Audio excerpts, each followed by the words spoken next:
and don'ts of storytelling, just like discussed.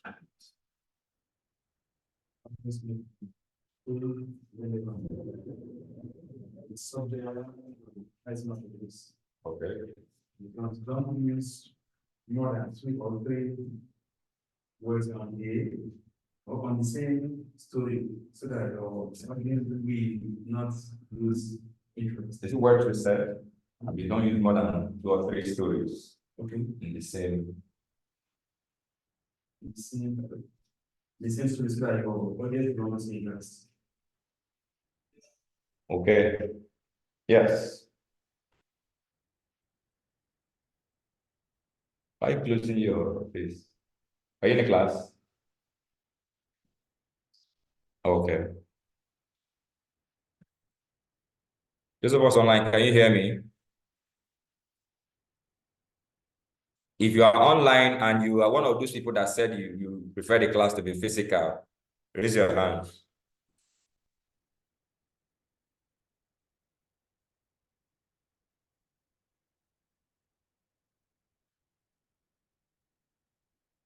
Those of us online, if you are online and last week you said you prefer the class to be physical, can I see your hands up?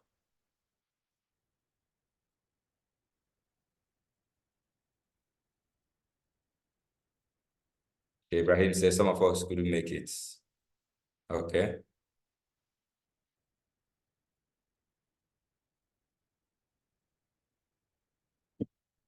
Good excuse. All right.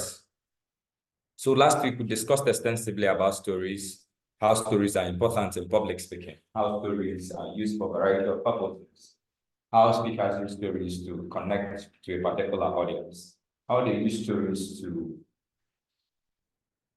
emphasize a message or raise the energy level of the room, or use stories to introduce controversies. They use stories for a variety of reasons. They use stories to calm their attention and all whatnot. So, mind you, as I learned last week, what we started with was a component of a successful speech. That what are the things that makes a speech successful? What is it that once you have it in your speech, chances of you succeeding in that speech is higher? And the first thing we mentioned is that storytelling is one thing that your speech should have so that you can do what, have a successful speech. So that's where we're continuing today. Today, we're going to be starting with another component of a successful speech, which is body language. Body language. No matter how carefully you choose your words, or you've chosen your words in your speeches and all that, chances are that your body language is going to likely give your audience are going to tell from how your body language is, what is your body telling them, what is your actions telling them, not just about your words alone.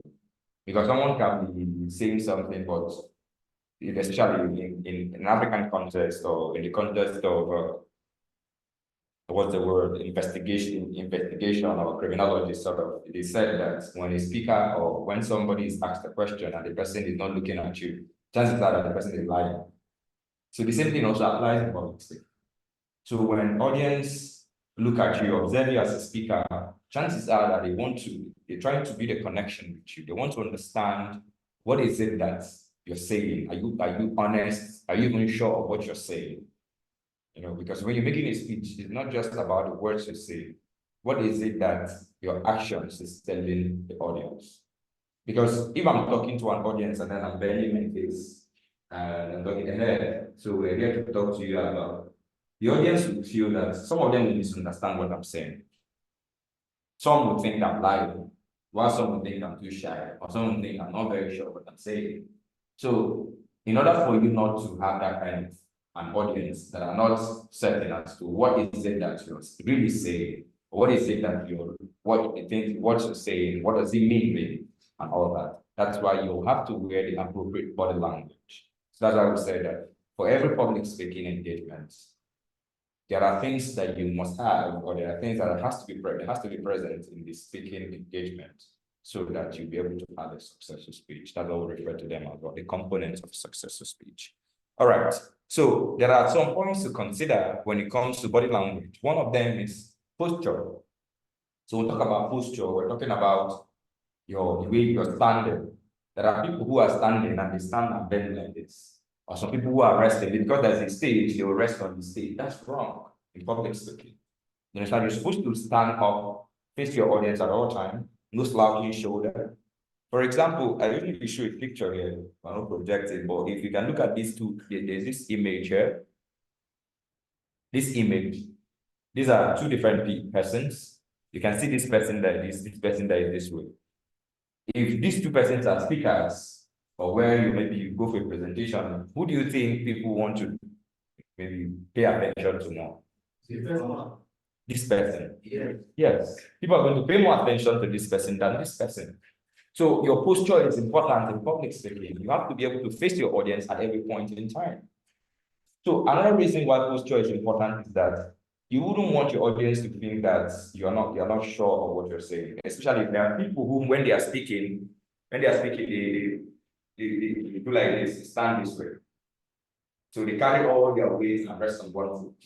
It's distracted. So either they move this way or they come this way and all that. You don't want that for yourself. So that's why you have to be sure that you stand and face your audience at every point in time. And not stand, for example, without put their hand in their waist and all that. So posture is important in public speaking. Because all of these things make up what your audience look out for when they are listening to you.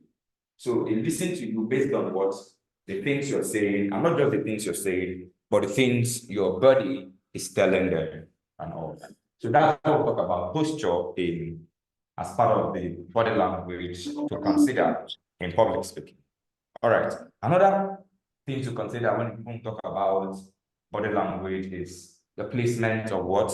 Your body placement. So when we talk about your body placement, there are oftentimes new speakers behind the lectern. So there's a lectern, they usually hide behind the lectern. So some audience see the lectern as a psychological barricade. You just see it as something that protects them from the people.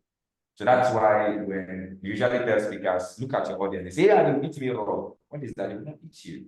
You understand? But there's a way you do what you move to your audience, go closer to your audience.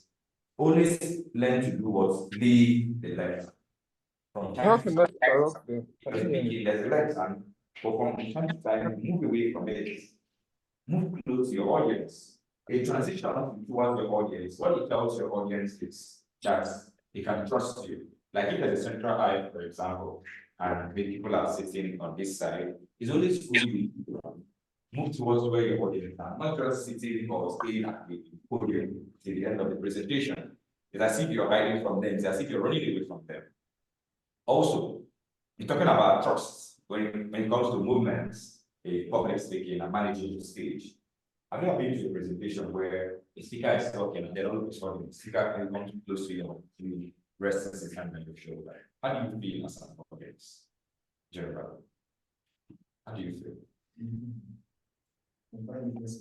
You feel special. Not sometimes, most of the time, you feel special. Like when the speaker is talking and then it comes close to where you are. I feel like when somebody is really, the speaker is really making a lot of sense. He's just talking and then maybe your pastor, for example. Let's take your pastor, for instance. Your pastor is speaking, then comes close to where you are and places his hand on your shoulder. In fact, some people say, I need to catch them. But I do not. You understand? Some people are not to catch them. Yeah, so that is what happens. You need to be able to learn how to do what? Move towards the direction of your audience. Get close to them, connect with them. And then also, another reason is that you need to get the attention of the audience. So getting the attention is, for example, what I do is when I notice that maybe this side of the room, if I do the presentation, I notice that people in this side of the room are no longer paying attention. Instead of me just staying there and talking, like close to where you are. It's not everybody that Stop making noise. Or don't get distracted. I'll keep quiet. I'll just be doing what you But the moment get close to where they are and project so that everybody will go. Some of them will just see them doing that. So they will not be paying attention. And they are paying attention to what you see. But you are not paying attention to what you're saying at that point. But the point is that you've gotten their attention back. So at that moment that their attention is back, chances are that they will pick one or two things from the presentation. And maybe that will be the key aspect of the presentation. So that is why you have to do what? Move sometimes where audience are so that you can get the attention of your audience back. All right. Not done. I don't like the So hand. that is for body placement. The next Yeah, I one is hands. We don't use our hands. don't recruit like Most this. of the time, when you see a speaker that don't expect their hands like this, The hand. yeah, you can see that those speakers are what is showing some sort of anxiety and all that. So they're trying to get comfortable. So some of them is their leg. So they will be doing like this. They will be finding a way to do what adjust their leg, calm down, and all that. So all some of those things are what distractions. You don't want that for your audience. So your audience, you need to learn how to speak with your hands by your side. I know If this you is want supposed to just maybe you want to forget yours and like you can raise your hand debates and all that. So maybe it can help you get comfortable sometimes. It can help you drive your next simple. So when you gesture, maybe you're trying to drive your next. Besides that, all the fiddly to believe. like your hands like this. Some people just like praying Ave Maria and the rest of them in the name of what public speaking. So you need to learn how to do what speak by your hands. And then some people do this thing, put their hands in their pockets. What is that? It's wrong. You don't put your hands in your pocket when you're doing what? When you're speaking in public. Yeah, this is a 5-bit quote. What's the Not fuck? five. So you don't have to do what. So those are the rules that guide using your arms and all that. Facial expression, which is another body language. Facial expression. The point is that when you're called upon to speak on the stage, you want the audience to be friendly with you, right? You want the audience to be friendly with you. You want the audience to be happy to speak to you. You want them to be happy to listen to you, right? You are the first person to do what? To extend that gesture. You have to be the first person to do what? Extend that gesture. If you're friendly, they'll do what? You say whatever you give, you receive in return, right? So if you're good, you get good most of the time, not in all cases though. But most times when you're good, you do what you receive. If you smile at people, chances of getting a smile back is higher. Now people say, let's do this. Okay, good. I have As a public speaker, you must be willing to be the one to give that aura of friendliness, that aura of I'm here to talk with you, that aura of I'm here to gist with you, I'm here to befriend you, and all that. Because once you give that aura first, the audience will reciprocate. They will reciprocate. But when you don't, they will just be like, some of them will don't even know what you go talk now. If you say, get away with this smile, say this man Jesus, why we smile too much? Get away, but once you smile already, he has given us a product with a smile. So those are the intricacies. These are things that go through the minds of your audience whenever you're on stage talking to them, as the case may be. So facial expression is important. Yes. So, Go ahead, please. Okay. You said that you said something about not speaking your hands together. Yeah, feeling through yes. I want to ask now. You said we should always keep our hand like this. Can we like sometimes like when I was doing my projects, I did something like as I was talking, I was using my hands to explain things like this and this. Is it that one? Yes, gestures are allowed, but the gestures should not be too much. So when you're raising your hand like this, so that I don't get distracted. Because if it gets too much, there are people, because they say gesture, you just had a friend back in the days in the university. They used to say that because we belong to the public speaking law, the one that Minority and Speaking Association. So because they say manage your stage very well. So let's say this is the stage now. So also no one does this. Yes, if I'm talking to you, yeah, today we're going to that's school. That's not how to manage a stage. You don't manage a stage by pacing around the whole stage, going up and down, up and down. It gets too much. Yes, you can use you're expected to manage your stage, you're expected to move from one end of the stage to the other end of the stage, come to the meeting, stay for a while, move to the other side. So you are allowed to move around. But then when it becomes too much, it's a distraction. So your audience is then like that kind of that's not how to manage the stage. So that is simply what gestures. You can use your words, raise your hand, like I said, except you want to be long skirts, and use your hands for driving and all that. But as much as you're using your hand to drive, it should not be something that you're just like for the ladies, for example. The only bottles here. Trying to maybe your head distracted. Sometimes some of them like this. Keep doing all this. This So one at the was, morning, was it Bunny you do that I'm doing? so at the morning, keep doing all of these things, it's normal. Right. But what material is this? It's going to You just need be to, all you need to this make your hair like this or pattern leave it, material. just back it behind. I like this one and this one and this one. Those are my favorite, but all of them look nice though. And then I like this one without the hand. When With the you're on hand, stage, reminds me of one. when you're on Yeah. stage, I know what you they are in mean. charge. See that stage, now you get So that. that's the question as well. At that moment, you are the owner. Now, there are few exceptions in movements. That's why I pointed out that if it's a manuscript speech, for instance, you cannot leave your lecture. Because that's where your material that you're using to do your manuscript speech is. It's like it's a manuscript speech, even if it's written, let's say it's printed, there's a paper and all of that, you don't have to do much, you don't have to move around. Because even if there's like a teleprompter flanking it side by side, you are not going to leave the teleprompter to go and move around and all of that. And in most cases, most speeches where they have some of these dignitaries they're talking about are mostly manuscript speech because they don't have time to move and all of it. But besides that, doesn't matter who your audience are. Anything that makes you in charge of that stage, even if the president can ask you question. Yes. If the speech requires an ask question, ask audience question, the president is sitting there, you can ask the president question. You are in charge. You are his boss as a standing there. You can say to the president, I have a question to you. Let him answer. Because the moment you allow your audience to intimidate you, you've lost them.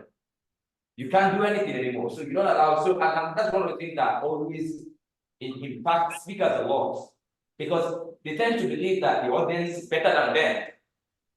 The moment you hear that you feel your audience is better than you, you're really messing up as a speaker.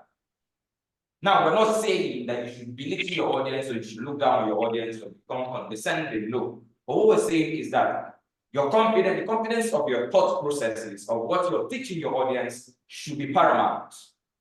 So when it's paramount, that means at the end of the day, whatever it is, assume that you do what you're teaching them something that probably they don't know before. Or assume that you're teaching them something that even if they know it before, there's a new light, there's a new perspective. You want them to understand it better. You want to reiterate what you already know before now. You want to really explain to them so that they can come back to realization that this thing is actually very important. Like voting an election is important. Every Nigerian knows that voting an election. But there's some times that you need to do what? Ring it. You need to sing it in their head and make them understand that yes, voting an election is what is important because that's what it means in the future of the nation. And all that. More So that sound. is the whole essence of what making sure you're in You charge said of more your Saturday. presentation. I said today is Saturday. Oh, okay. So it doesn't matter who your audience are. If the speech requires you move, you move. If you're a preacher, for example, and the president is sitting in front, he came to your church. So will you not say because the president came to your church and you want to move into the audience, you want to go back and then talk to people here, then you will not go because the president is in the front. No. So in fact, it's even better that the president is not in there to listen to you.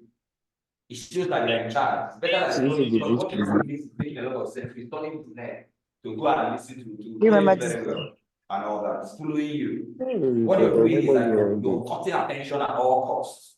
You're cutting attention at all costs. You're getting the attention of everybody in the room. yeah, I don't know this now. But you're Hey, not it's moving. Leonard's. Should We're not already be done something you talking. like. But like then we went to a friends, party together. No. It has to be strategic. Omar then Sometimes hosting you the move 25 because you want you to were hosting introduce December a party. new topic. Okay. And then you came Use it for a transition from one topic to the next topic. Yeah, that's Yeah. That's what a you little use bit. for movement Very, and yeah, all. very well with Yes. your planning. In terms of the presentation, speaking is not a presentation, but you have an audience. like we are not mounting a vertical audience that for example, maybe use the word like teaching. Is it permissible for one like in course of study, in course of explanation, like you put your hand, and even though it's not a presentation. Is there anything public speaking? You don't put your hands. What are you doing? Are you hiding your hands from this? Okay, what's the reason of putting hands? Or sometimes, something will occur. It could be unconscious, but once you're conscious, remove it. It could be unconscious, or maybe you want to pick up something from your pocket. Say you want to get something, but you must learn how to see the word I use. Learn how to speak with your hands at your side. In fact, practice it. Make a conscious effort about it. But just imagine you're talking to the speaker. Okay, this morning we'll be starting with public speaking. How do you see me? Like, remember when I was in second from my teachers and accident was Hiding. so you normally hide. That's also not good. That means it's lacking self-confidence. It's hiding it, right? It doesn't want you to do the sales. It's not good. Allow them, let them see it. It's not the act. It's burned, right? They should see it. There's nothing wrong with it. It's an accident, it's not your fault. But when you hide, when you put your hands in your pockets, it has different meaning, different connotations. When you have your hands in your pockets, what you're telling your audience at that point is that your hand is shaking. And you're hiding it from us. Also, when you put your hands in your pocket, also, what you're telling your audience also is that you're proud or you're arrogant. That's the message you're sending to your audience. The guy, how you going to do everything, the ratio that your audience. What's that? So that's why you need to do what? Learn how to speak. All right. The second one is sometimes when we speak like some places, instead of looking at they can even be based I'm hearing but people closer to this, I'm hearing. So now what I'm trying to say is my question is not all the time that people want to look make eye contact to something. Be part of the audience.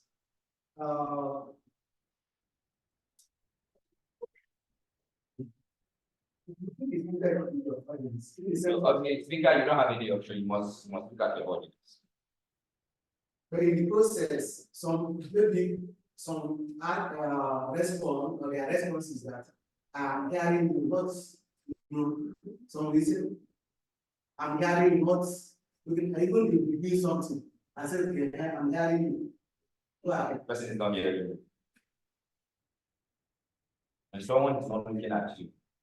Chances of the person not hearing you is high. Like 80% of the time, the person will not get one single thing you said. 80% of the time. I'm hearing you like distracted. I'm hearing you. See the moment, just try it yourself. You're on the phone. You're on the phone and you're watching a film. Which one do you think you can follow faster? You can get everything you do. You can't hear everything the person is saying.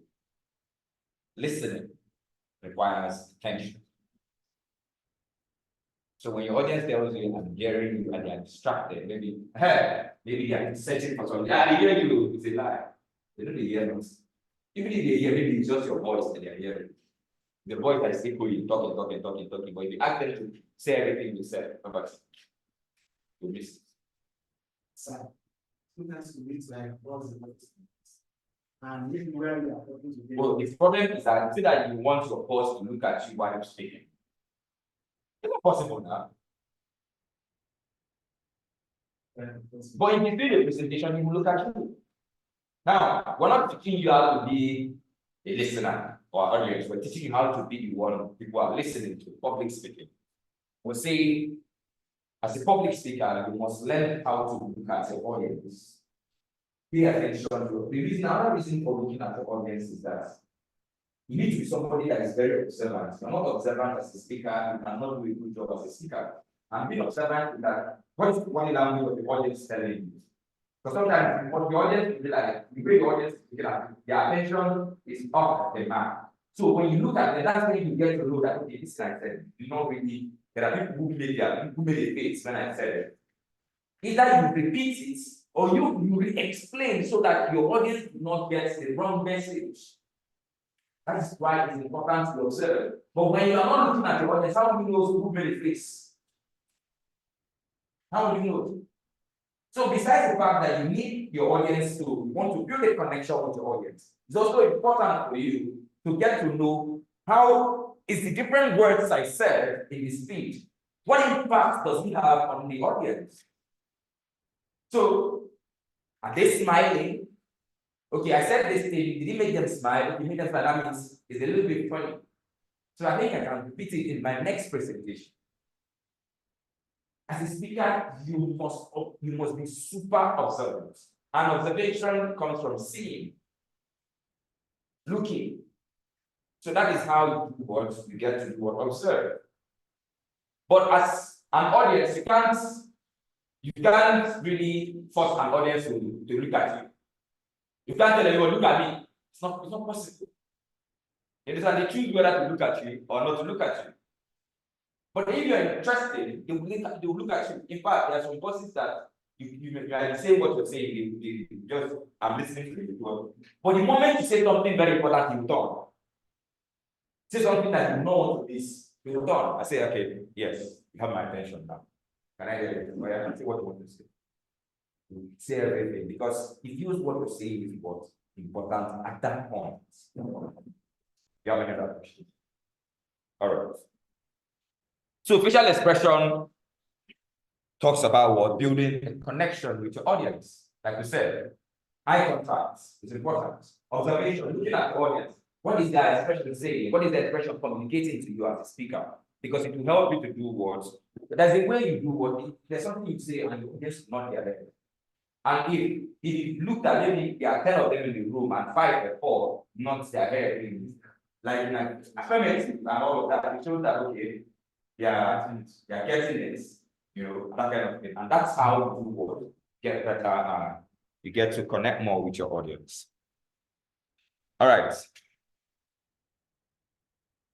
The next part of we'll talk about body language is your tone of voice. Tone of voice. So we're talking about tone of voice, we're talking about how the way you speak, what does it communicate to your audience? How fast, how slow you talk, the volume, the pitch. So those are the things that you do what. So we're talking about tone, people who speak in a monotonous manner, like it's just the same way from the very beginning to the end and all of that. It's very boring as a speaker. As a speaker, you must learn how to do what to change the way you speak. Take it up, bring it down, maintain a balance, but never do what maintain like one pace and then just like this bland. You don't want that for yourself. All of us went to the university. I've never really had a professor or teacher in school who speaks in a manner that is just one way, just talking like talking just one. There's no. It's boring to listen to. You don't want to listen to that kind of person. People who make great teachers are people who are able to speak and be flexible in the way they speak. They take it up, they bring it down, take it up again, come to the middle. That's how we do. That's how you get to go get the attention of your audience. There are parts of the speech that requires you to go fast. There are parts of the speech that require you to go to slow down. There are parts of the speech that requires you to maintain a particular level. So that's how you do. That's how you get better when you talk about tone of voice. Because again, also your tone of voice also tells your audience what is going on inside you. Because it's not just about the things you're saying, but the way the thing comes out also tells the audience what is actually going on inside you. When your voice is shaking and you're talking, your voice is shaking, what is telling the audience that you're scared? That you're not sure of what you're saying. For those of you who have big voice and the rest of them, that's why you need to do what? Learn how to manage all of these things. You don't want your audience to go because sometimes also, in fact, You can have a shaky hands, and maybe you're far from your audience. They will not see it. But when you have a shaky voice, they can hear it from anywhere in the room. I use that example for myself personally. In the university, then I used to, whenever we have like August visit or all of that, because it's a private university, and we used to get a lot of visitors who come and they insist every student must come outside and welcome the visitor. I went to came to my school. Everybody had to come outside to welcome me to the rest of them when it was governor of Anambra State there. So you get to see that.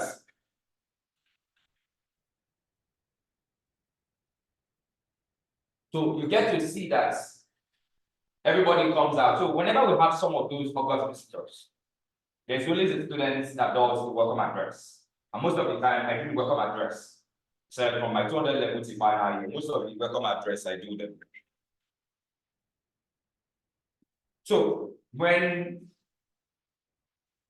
there was one welcome address that I did, that was, I think it was my 200 level or so. One of the, then I found that the founder of my school was there, and some white people came and all of that. We wanted to make some demands from student body as to the things we needed and all of that. So while I was making the speech, first, in the kind of university that when you make any mistake, you can't say something that maybe suggests that you're trying to malign the school or you're trying to do Alita. Anything that resembles Alita, you want to do go for on top of it. Just know that from there, CSO, take him to G Unit. G Unit is our security post. Take him to G Unit from G Unit. From panel, your home, suspension or expulsion, streets. You don't want to, so you have to be careful. In fact, your speech before the presentation, the administrator of the school will have to look at your speech first and be sure that there's nothing that suggests anything, any foul play or anything that can lead to any form of. So they look at it and be sure that okay, this is good to go. Then they can tell you, okay, you can go ahead and do this. So I was making one I'm telling you story. That particular speech I was making. After the speech, I had a lot of ovation. Wow, hey. Voice was still, they came and they were like, wow, that's a wonderful presentation. But guess what? One of my members, then I was vice president of Minority and Speaking Association. One of my members now came back to speech, vice president. I saw you. So, and truly, my legs were shaking. But the only reason she knew was because she was standing almost like just close to where I was, stage, because we just all that end. She was sitting at the choir stand, and where the lectern is close to the choir stand. So she was paying attention to everything, and because also she's a member of the Writing and Speaking Association, automatically, if you hear people speak, if you're somebody like, as you've been in this class right now, chances are that when you're watching speakers speak, you're paying attention to a lot of things. So you want to know what this person is doing and all of that. So you're conscious of a whole lot of things, the movement of the speaker, the way the speaker is sounding, and so it was natural for her to pay attention to all of those things. So she was like, you were shaking, I saw you.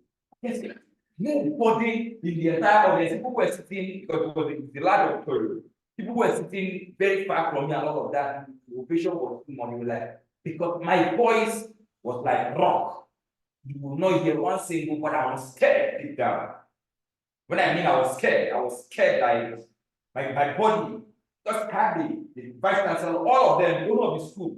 That one is so his was vice chancellor, if you make mistake, they can leave you. But the owner of the school, they found that. Okay. That one, if you just make one single, you just tell you, yeah.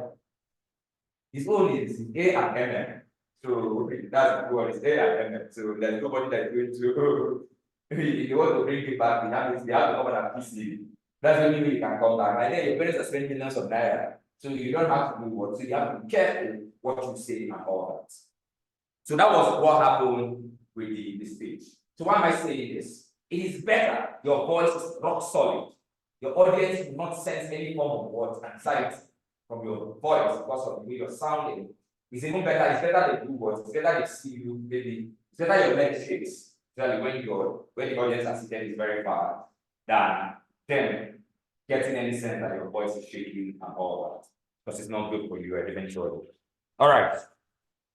So when we talk about talking slow and all that, well, like I mentioned earlier, we talk about pace. We're talking about pace, which is what is speed, the pitch, the highness and lowness of your voice, the volume, the loudness. So these are the points we want to consider when we talk about your volume, your speech volume. So talking about pace. Pace, we're talking about how fast or how slow you do what you talk. Like I mentioned, it was in this class. If you talk very fast, what you're telling your audience, what you're suggesting to your audience is that you don't know what you're doing because you're scared and you want to just get done with this thing and go and run back to your seats. You just want to be, but when you're too fast, what you're telling your audience is invariably that you want to be done with this thing and run back to your seats, to sit down, so that it will not eat you before the time finishing and all that. Also, let me ask just a question. How do you feel when the speaker, like back in the day, they used to do dictation for us, like, right, in secondary school? When they are doing dictation, how many of you people?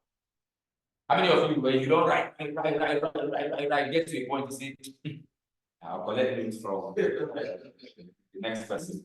Yeah? Yes. I do that too. So it gets to a point when I don't write, I don't type, I handle the baby. I say, I beg, I'll collect from our class monitor and complete my notes later and all that. And that's it. You get. So that is why you do what? You have to talk, and our teachers do not know the importance of what pace. Because when you talk very fast, your audience initially they are going to pursue you. They will pursue you initially, they will follow you. But get to a point, they will do what? They will get tired of pursuing you and they will stop. There's a way this is running to, and they cannot tell your guy. And also, even sometimes, if you're the type that your audience is only saying things like, we can't hear you, oh, sir, can you repeat what you said? Sir, can you please come back again? Come again. Chances are that either you're not talking very fast, you're talking too fast, you're talking too slow, or something in between, or your voice is slow and all of that. So you don't want that, pardon, come again, and all those things that you can say whenever. So you don't want that, your audience to do that to you. So that is why you have to maintain a pace that is able for your audience to do what? To assimilate information you're giving. So don't talk very fast. Then also, don't talk too slow, because you're saying that learn how to talk very slow, and no, don't talk too slow too. Because when you talk too slow, your audience do what? They will follow you initially, but then before you know, their thoughts wander away. Their thoughts just wander away. Maybe one flight will just pass like this. Before you know, they that flight come on, they lost their attention. Whatever it is you say at that point, they did not get it. So that is why you have to make sure that you maintain a particular pace that your audience are able to do what? Get your attention as much as they can. That is when we talk about pace. Also, still talking about pace, how do you now pace correctly? There are 3 ways to pace correctly. Steady your breathing. Because when you're breathing too fast, chances are that you're going to do what? You're going to be pacing very fast. So steady your breathing. Let it be stable. Don't, like when you're, so I'm here to tell you, so you see, fast. You're going to be fast. But when your breathing is what is steady, chances of you speaking at a more, like, a better pace is higher. All right, still talking about the pace also. Another way to do what is to focus on the enunciation. What is the enunciation? The enunciation that how our words pronounced. So we focus on the enunciation, because when you focus on the enunciation, you're unwillingly, whether you like it or not, you slow down. When you focus on how a word is pronounced, you unwillingly do what? Slow down, whether you like it or not. So if you're that person that's you're very good, like some of you say, I talk very fast. Those of you say that I talk very fast. I talk very fast. If you're the type that talk very fast, your jazz or what you need to help you is to do what? To focus on what? Enunciation. Focus on how the words are pronounced and take it small, because unwillingly, whether you like it or not, you're going to slow down. Can you pronounce the words that you're just saying for the first time, like very fast? Can you do that? No, you can't. So Treat every word as if you're seeing it for the first time, and do what? And focus on how the words are pronounced, so that you will really word. And before you do, you get better at it. Now, the idea is that it's not just a one-off thing, it's a continuous thing, because it's about practice. So continuously, you do what, you get better at it, and before you know, you start to do what, to speak at a pace that is what, normal.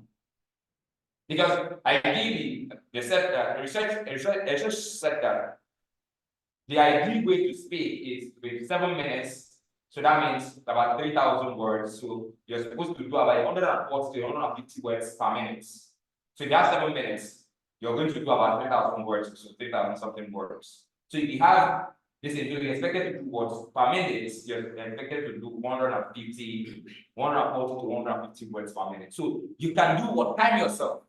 What you're doing, you're using it to do a practice. So you know the words, like you have a written speech, you've counted the words in the written speech. So you time yourself, okay, I want to be able to do 140 words in 1 minute. I bet you, if you be able to do 140 words to 150 words per minute, so pace is normal. The audience are going to do words, get whatever it is you're saying. Now, this is for those of you who talk very slow, people who talk very fast, so that you can do what, maintain a pace that is commendable, and your audience are able to grasp whatever it is you're saying. All right. Reflect about the punctuations in the speech, just like written words, just like written speeches and all of that. When you're reading, observe all of the punctuations, because that's the way you make meaning. So the same way too in oral speeches, you have to do what, make sure you observe all of the punctuation. Like some of the mistakes that some of us made while we were doing our manuscript speech last week is that some of us were not paying attention in the punctuations in the speech. So, and when you're not paying attention to the punctuations in the speech, you're not going to do what you're able to do with this presentation better. So you need to focus on what? Those punctuations that are there in the speech. Like I said earlier, you can see 2000, that's if you want to do, you have 20 minutes, that's 150 words per minute, that's about 3,000 words for like 20 minutes, as the case may be. All right. The next one is pitch. Talked about pace. Next one is pitch. Pitch is like on a musical scale, how high your voice is on a musical scale. So people who talk at the lower end of their voice, tend to make better speakers. That is why when you have a deep voice, people will be like, oh, you should go on the radio. See anybody advising you should do something in communication, do something because of how robust your voice is. So don't you speak at the lower end of their voice, it's richer. The voice is richer, and then the audience also, there's a sense of sincerity when you speak at the lower end of your voice. It gets a lot of commands. Imagine if the speaker is talking like that kind of. Is this soprano voice, right? Soprano, right? So you don't want this kind of voice and all that. All right, that's why men, no offense, so you see that men tend to be better speakers than women, because women naturally speak at a very high tone. They have natural soprano voice inside. They have natural soprano voice. Now there are no golden voice standards that fit for all, but the point is that you must learn how to train your voice to be able to speak at the lower end of your voice. So even if you have a very kind voice, learn to speak at the lower end of your voice, so that your audience can get to your voice to be rich enough, so you can practice. They used to train their voices. One of the greatest speakers in ancient Greek origin. In fact, some record have it that the greatest speaker in ancient Greek origin, a man named Demosthenes, was a stammerer. Demosthenes was a stammerer. Now imagine the stammerer being one of even the greatest. So some record has it that he was the greatest speaker in ancient Greek origin. And he was a stammerer and all that. So if someone who is a stammerer can make a very wonderful speaker, so who are you not to? So that is why you need to do what? Practice. And he did not become a great speaker by just saying, and then he knew that the only way he could stand shoulder to shoulder amongst the ancient Greek nobles and the rest of them at the time, it's the only skills that make him stand shoulder to shoulder with anybody. Like during the time there are people who are the people who make it at the higher echelon in society are people who have great oratory skills. So if you don't have good motor skills, chances of you making it at that top is slow. So for him, he came from a very rich home. And the only way he could lay claims on the affluence and the money and all of that of his family was to do what? To become better speaker. So that is why he usually goes to a river bank. So he stays in the river bank and is able to do what? When he's speaking and all of that, get the attention of the audience. Before you know, he kept on doing more, practicing until he became what? A better speaker. So you can work on your pace and your pitch also, because it helps you your presentation. All right. The volume. You must never allow your audience to say, "We cannot hear you, we cannot hear you." The volume. You must learn how to do what speak in such a manner that your audience are able to do what gets what you're saying and get it very well. All right. So the next thing we're going to be talking about is the power of pause. So still in the components of a successful speech, I'm still talking about what the tone of your voice. So this time around, we're saying there are sometimes silence or pause can do the magic for you. Sometimes not saying anything at all can do what? Can do the magic for you. Or even if you're going to say it in a way that it looks natural. So that's what we'll talk about, the power of pause. So according to Mark Twain, he said, the right words may be effective, but no word was ever as effective as a lightly timed pause. It is the way you will say something and you apply a pause. The audience will be like, that pause is that you are giving room for your audience to do what?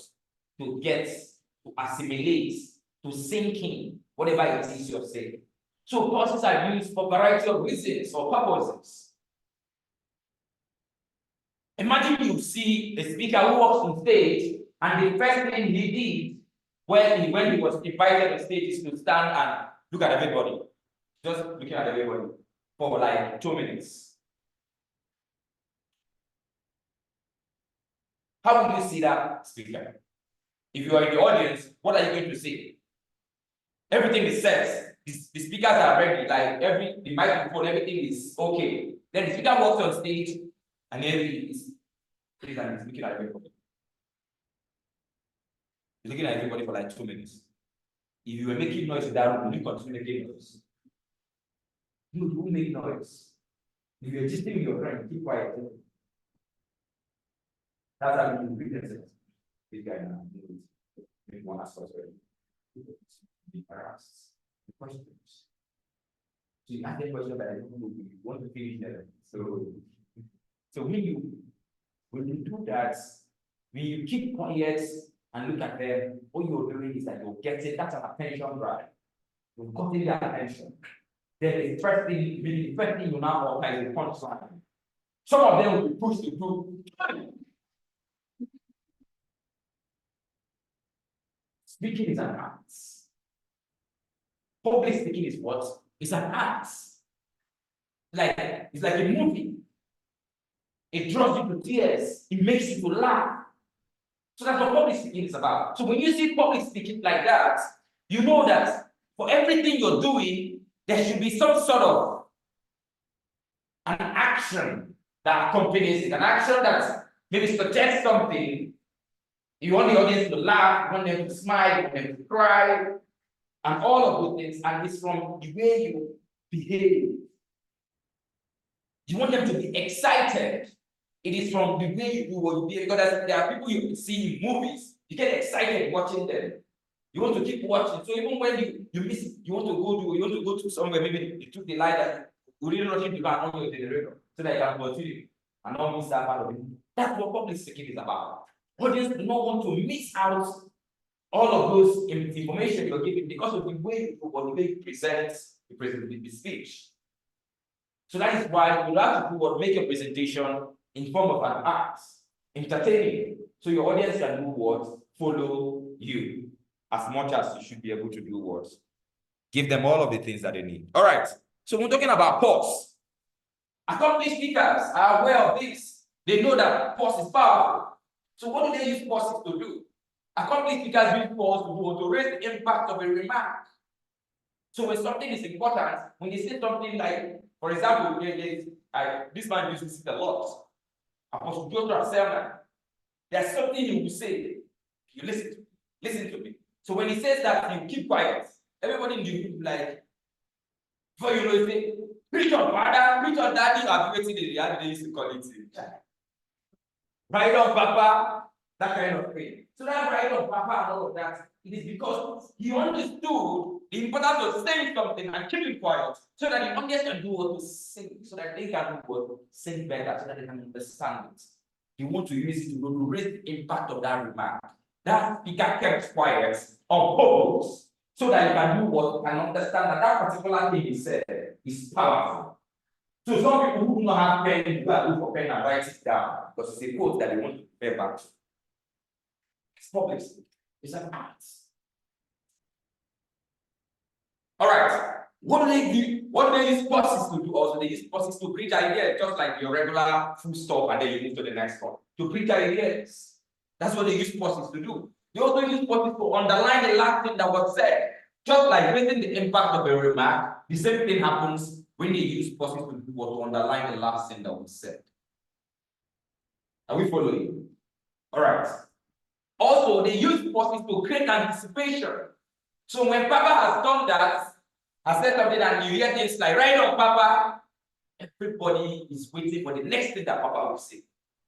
So that anticipation is still keeping quiet. So the anticipation is burning in them. So people are ready, already pumped up. They want to write more. They want to get more punchline. So if it's a conference that has a hashtag, some of them are recording what they are going to use in posting their picture, hashtag this. He said this, hashtag whatever it is, and all of that. That is what you do when you do what? When you apply courses in order to do a great anticipation for the next thing that was said, that we said. You also use courses to instill humor and passion into the presentation. So how do you do this? How do you instill humor or passion into the presentation? Have you seen a speaker when a speaker says something and then you repeat it over and over and over again? The same thing. He said it repeatedly. The last thing that he said, he kept on repeating it and all of that. It's that passion. Like there was this comedy you don't know, used to watch, 90,000 Laugh, that they used, I think it was Pastor Chris, they used Basket Mouth or I Do Die that did that comedy. He said that when Pastor Chris buys a new shoe, so when he buys a new shoe, so instead of when he comes from, when he's preaching about the burning bush, when he's preaching about the burning bush, he'll now come and Moses was walking. He was walking. So they want people to see the new shoe that he bought and all that. So that is what happens when you do what? You try to raise the impact of when you try to do what? Instill human personality or instill human passion into the presentation by doing like that. Just like when you repeat the same thing, and he was working, and he was working, and he was working, and he kept on working, and all that. All right, that's repetition, and it's also a form of pause, called a pseudo pause. All right, the next one is it gives time for your listeners to do what? To absorb the information. So they use that to give the listeners an opportunity to do what? Absorb the information, take it in. They also use that to leave room for reflection after question. All right. Most pauses are used during public speaking, can be divided into, we have different kinds of pauses. We have a short pause. So what's short pause? Short pause is last between half a second and maybe 2 seconds. Just maybe try to preach an idea. Just like normal, we stop and then you to the next thought and all that and all that. That's the short pause. It's spontaneity pause. It looks like a pause, but it's not a pause. Like, have you not like, okay, it looks like, when we talk about spontaneous pause, have you ever seen a speaker come and then the speaker tries to do, what's this word? What's this word? Where's the word? What's this word? Have you ever seen that? Yeah. That's spontaneity pause. It's planned. It doesn't mean that the speaker forgot what he wants to say. Sometimes they are planned. They want to get to know if the audience are following. So they apply a spontaneity pause. They also use spontaneity pause to appear natural. So that they don't look like it's programmed, like they just like talking and don't know. So when they apply spontaneity pause, for a human being. So when the speaker does this, like what is so okay. So that means it's a human being, not like it's superhuman. So you can even miss one or two things. They also use spontaneity pauses to see if the audience are following. So when the speaker is searching for the right word, and what you expect you as an audience is to fill in the word. So once chances of you, once you fill in the words, you tell him yes, you're correct. So that moment he tells you you're correct, he knows that you're what you guys are following. That's a spontaneity pause. So when you see a speaker trying to search for the right words, most of the time, it doesn't mean the speaker forgot what to say. He just wants to apply what is spontaneity pause so that his presentation can look what more natural and less rehearsed. Because when it goes free, like everything is just flowing, it looks very rehearsed and just straight to the point and all that. That's it. But it doesn't give the presentation the flavor that it requires and all. That's why spontaneity pause. Then a long pause. A long pause lasts from something about some seconds to a couple of minutes. That's the first one I mentioned when a speaker comes on stage and he keeps quiet and looking at everybody. That's a long pause. But a long pause is unnerving. You cannot, as an amateur speaker or someone who just maybe getting into the business of public speaking, don't attempt a long pause because it can be very, very unnerving. Imagine you want to apply a long pause and then you're looking at everybody. Before you know, you forget everything you want to say. Because if you're looking, your audience will not say, what's this man going to say? What's this man going to say? You'll not be looking at you. The fact that the eyes are in your eyes are looking at you and all of that. And then when you have very confident audience, they want to make you uncomfortable by looking at you. And when they look at you, at the end of the day, you will lose your train of thought. So long pauses should only be practiced or should only be used by people who are already familiar with speaking to words and audience. You're really very confident speaking to the audience, then you can apply the long pause. All right. Also, the next one, which is the final pause, is what? The pseudo pause. It looks like a pause, but it's not a pause. The pseudo pause, repetition. We call it willful repetition. So when you do what? When you repeat the same thing over, like just like Pastor Chris, and he was walking, even if he did not get the first, he was walking, you get the third one. So the idea is that you must get that particular information I'm giving you. That's the pseudo pause. And it's like a pause, but what? It's not a pause. Mind you, we said speakers use pauses to do what? To raise the impact of a remark. You use the pauses to allow the information that the speaker has shared to be absorbed. So when you repeat something over and over again, it means that it is what is important. So your audience will do what? Will listen and will get that part of the presentation and run with it. Do you have any questions? Yes.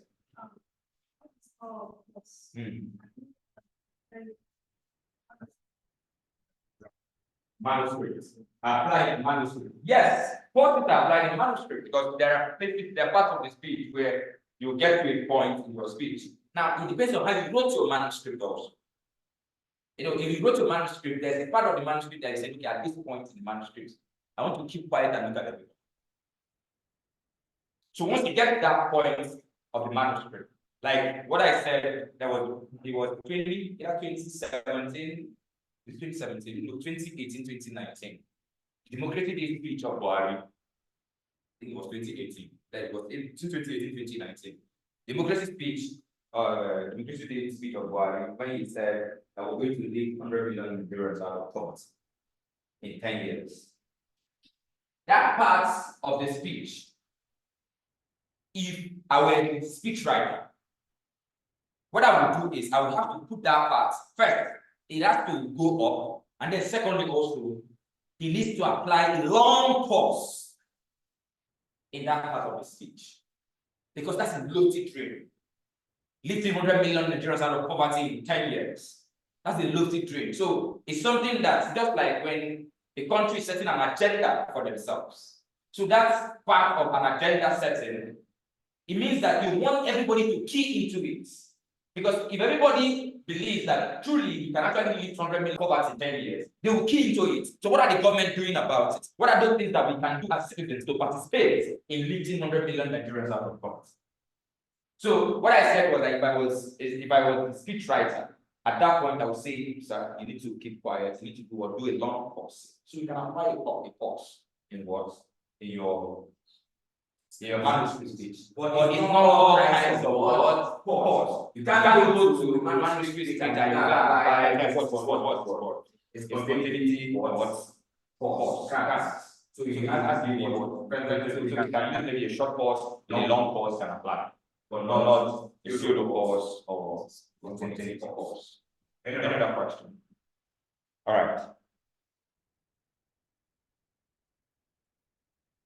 The next component of the successful speech is what? We talk about the visual aids. Visual aids. A speech that needs to be successful is a speech that contains some visual dimensions. Your audience should be able to have something to do what? The audience should be able to have something that they are looking at while you're speaking. So it could be a picture that tells them, that gives them a little bit more information than just what you're saying with your mouth. For instance, if you want to talk about the gory killing that happens in maybe by Boko Haram or non-gunmen and all of that, you can't explain the gory nature of all of this thing without images that shows how they slit people's throats, how evil it is. Imagine seeing God gushing out because you see somebody's throat and all of that. Even if you're in the room, you remove your face. You've gotten their attention. So you put them in the mood. Thank you. So you put the audience in the mood to understand the importance of that presentation. So when you want to talk to people about alcohol, for example, give them, okay, what are the benefits of alcohol? Maybe show them pictures of people who drank and drove and had accidents. Show them pictures of who people, maybe a lady who drank and they got raped or something because she was not in her right senses because of alcohol and all of that. Then while I was setting up, a member of Drink IPCDS. So we teach people about responsible drinking. Well, before now, we just go to bars, go to motor parks, talk to people about responsible drinking and all that. But when I resumed, when I became the president of the CDS, I told them, no, we need to show these people because that's it, they don't make it a lot of impact. Street of Calabar, they take a lot of drugs and all of that. Money in the city, but people they drink every day and all that. So we need to do something that will have more impact. So we say, why don't we get videos, images? So when we go to a place set up to do a presentation, let's have images of people who maybe died, or people who got into maybe some of them entered gutter and their leg is up like this because of what? Alcohol and all that. Show them these images. It will send more message to them. They will understand it better than just when you tell them this is what alcohol can do to you. Because a lot of people don't even know, because some of them don't even know how they felt. Like, for instance, if you did not maybe snap your friend who got so drunk and vomiting and all of that, you didn't snap it or you didn't video it, the next day when the person wakes up because you're doing it, the person not even know the impact of what he did. Because they did not see anything. But when the person see the image of him, the drinking and everything, how he was throwing up everywhere, messed up his room or messed up his toilet and all of those things, chances of him repeating the same thing will be slim. So images are important. Visual dimensions are important. Because learning occurs in different ways. So not just about what hearing alone. So what you need to do is, what is the purpose of this? If you're choosing your images, you need to find out what's the purpose of my speech. So you now find what's the purpose of it. Okay, you're there to teach them, you want to teach them about responsible drinking. That's the purpose of the speech. You want to teach them about sexual immorality. That's the purpose of what's of the speech. You want to teach them about politics, about social violence and election violence and the rest of them. That's the purpose of the speech. Then you now find out also what is it that you want to achieve with your performance. You want them to stop either drinking, you want them to stop all forms of sexual abuse, you want them to stop all forms of alcohol abuse, drug abuse, you want them to stop all forms of election violence and the rest of that. Okay, what do you want your listeners to take home? This is what will help you do what in carving and bringing out the different images and all that. For example, when you want to, like this thing I do, maybe when I have a presentation in company, you want to talk to them about productivity. and people who are only for the real progress of companies. I won't go for outside presentations to organizations. There's this video that I usually play for them. The video it's like an animation kind of where we have like the team. These people, this particular team now, they are one member of the team. Instead of you to be pushing, they have this business. I don't know if you've seen that video before. Any of you have seen that video? Instead of people be pushing the truck so that the company can move to the next level, some people will be, one person will be on the wheel, playing with the wheel and not pushing. The other one will be at the back, dragging it behind, instead of pushing it forward, he's dragging it behind. That person, those kind of people are what? Are toxic people in the organization. They are always looking for fault in every other person. You will just speak to the MD, this person is bad, this person is the only thing is after you drag the other person behind. And then there is this one person who is carrying the whole company on the shoulder, is one dragging, sometimes the CEO of the company that is dragging, sometimes the staff who wants the company to grow, is the one dragging the company forward, moving the company forward. Then the other one, sometimes the other one, there is one that's what it does is to carry stone and stoning people and distracting people, so he's the gist partner, the one that goes to every table to go and gist with them and tell them, you know what you played the Premier League yesterday, Premiership. That's the kind of, so those kind of people, we have all those kind of people, and then that is one company. Then you have another company where every single person contributes to the success of the company. So everybody is pushing the work. You see them, they will go faster, they will achieve more. What you know, they will drop what they have carried, go and pick another one, go and drop more and all of that. So when I show these videos, the next question I ask them, amongst all of you that is in this company, which do you think represents this particular company or see people they think really valuable?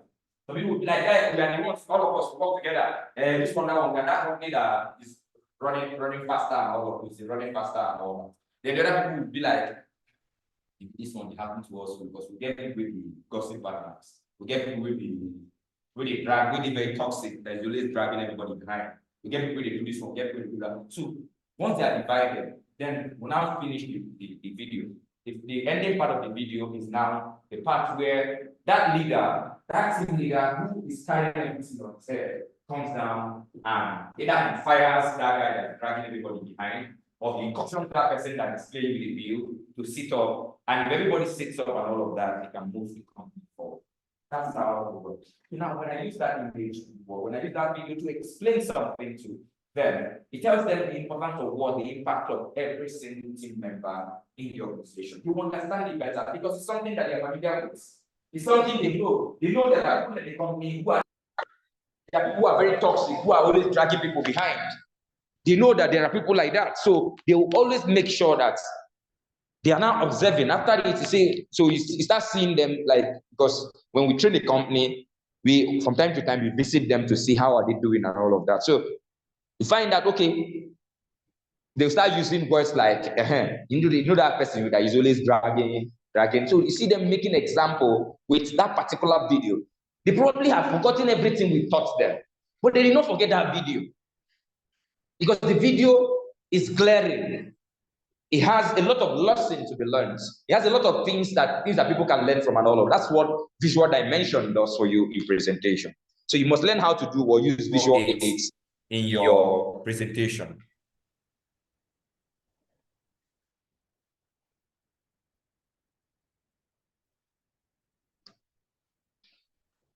All right. Psychological studies conducted say that 83%, approximately 83% of learning occurs visually. Only 11% occurs by hearing.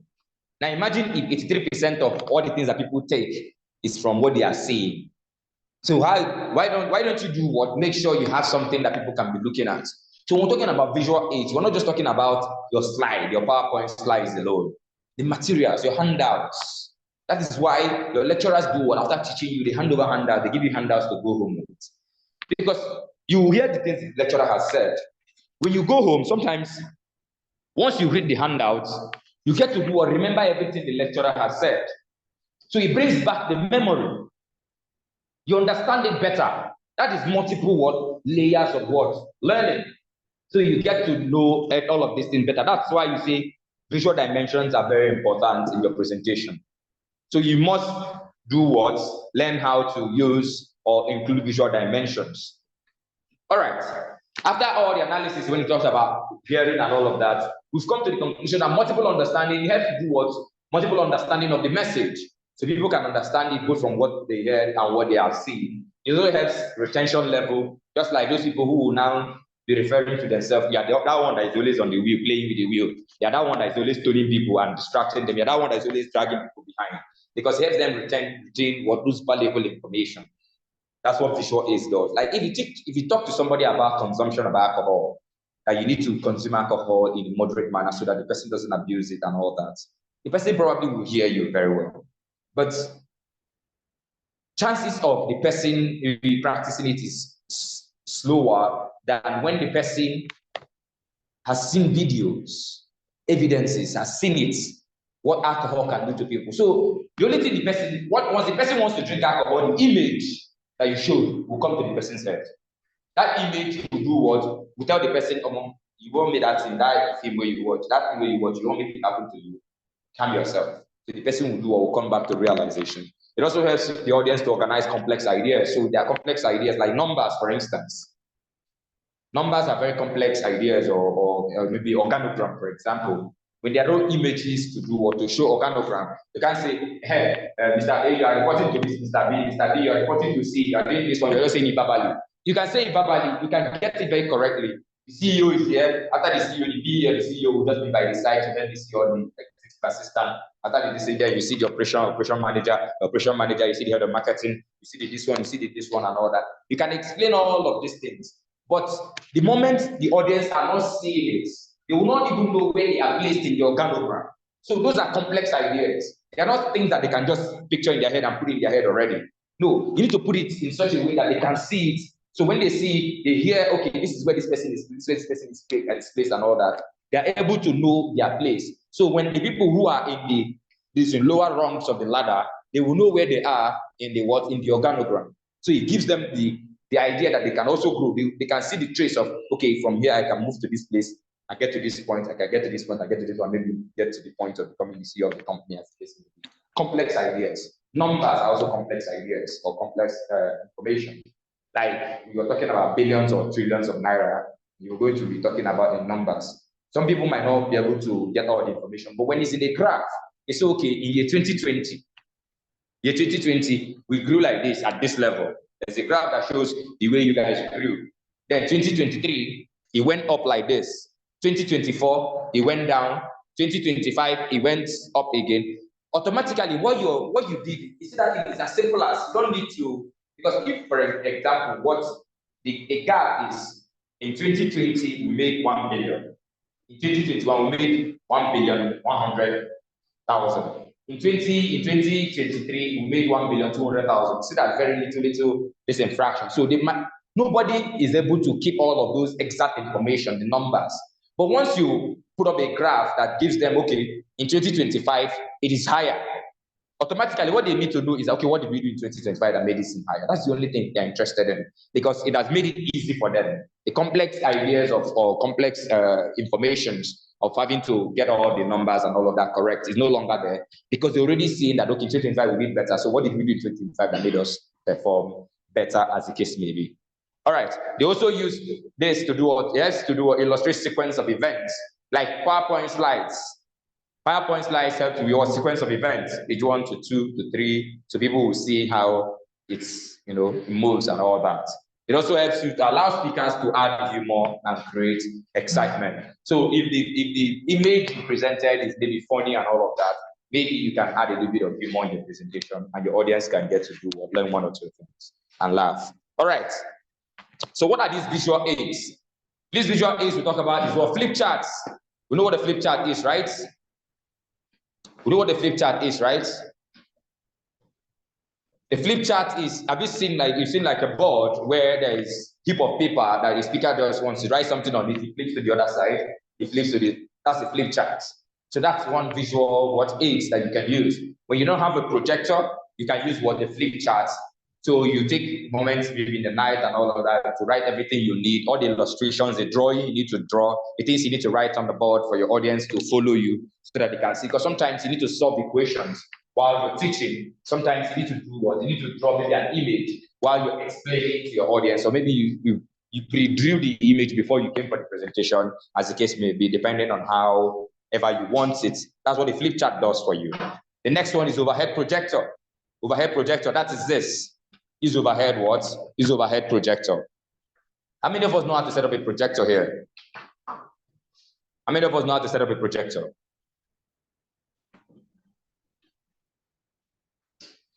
As a speaker, you must know how to set up a projector. It's compulsory.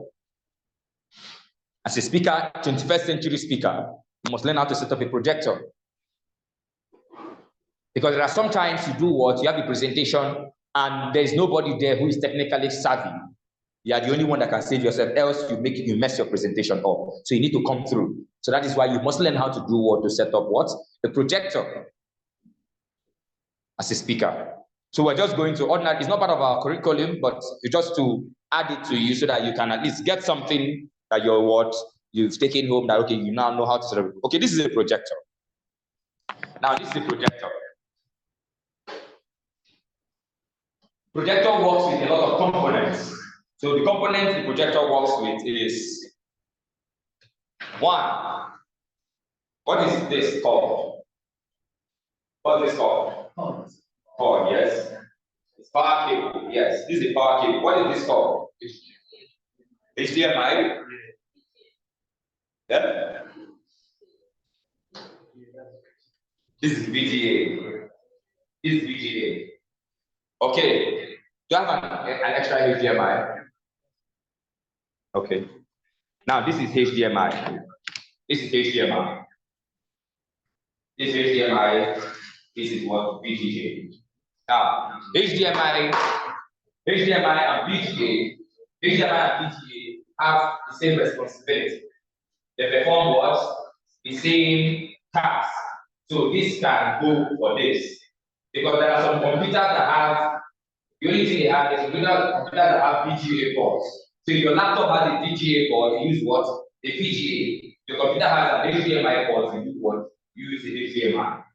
So that is why you need to know this as a speaker. You have your own computer, you need to know, okay, which one is my own computer. So that when you're coming to a presentation, the technical will ask you, is it VGA or HDMI? You don't get confused and look like you're in front of them. No, so you know it, you know the difference. Now, some computers also, some modern computers have both VGA and HDMI. So there is a space where you can put your VGA, and there is a place you can put your VGA, and a place you can put your what? Your HDMI. So if your computer has that working for you, so once you go to that, don't bother whether it's HDMI or VGA. Even amongst HDMI too, there is a difference between the HDMI for MacBook, HDMI for MacBook, and HDMI for normal Samsung and the rest of them. So that's also another thing you need to consider. If your laptop is a MacBook, the HDMI is different. So you need to also know that. So maybe you can consider getting your own HDMI cable, because not every place you go for presentation make provision for a MacBook HDMI, as the case may be. All right. Now, this, and this is what makes, and the computer is what makes the projector, makes up the projector. Now, this is the projector. These are the accessories that make what the projector can do what to work. Now, how do you set up this? Follow me. Now, when you come,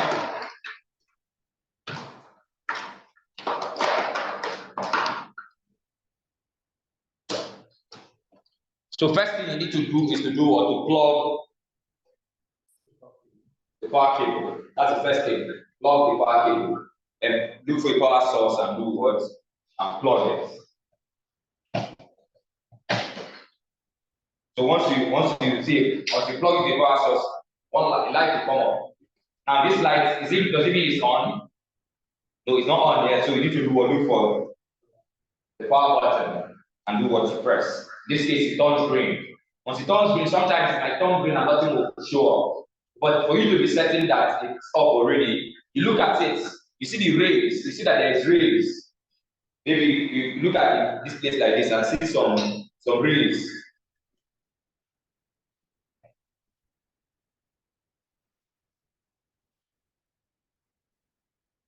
Like if you see this one now, you see that the rays are out. You see the rays. So once you see the rays and you can place it on the wall, you can place it on the wall, you're protecting stand or anything. Once you see these things, maybe there's a ray, there's one, what that means this is life. Now, afterwards, either you, like I said, if you use what a VGA or HDMI, like this projector has only a VGA port. That's the only thing it has. That's only a VGA port. So what do? You plug the what?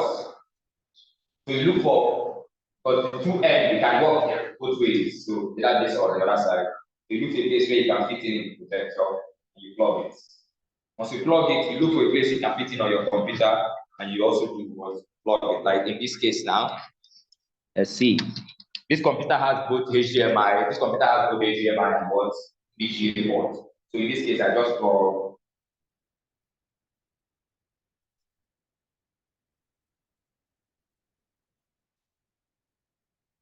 See, this is bad. This one is not good because there's what you need to just open it up. You cannot enter because there's something you cannot get.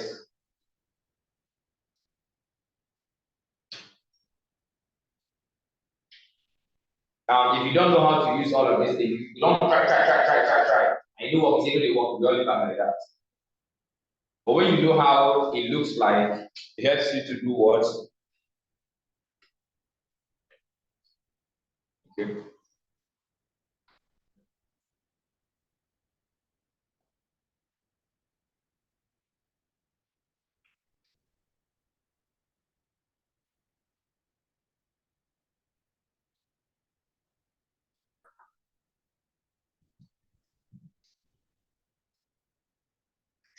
Then you plug. Once you plug, you see, this is what is on my screen. It comes out. But sometimes the way it comes out like this, nobody see anything. No. Nobody see anything, right? That means it's not projecting very well. What you need to do is you go back. Now, you do what? You try to make sure that you pull it back a bit. Pull it back a bit. So you are the one setting it, you be sure that it's set properly. You can pull it back a bit. If you put it like this, let's say in this case now, then try to do what? Try to project again. When you try to project,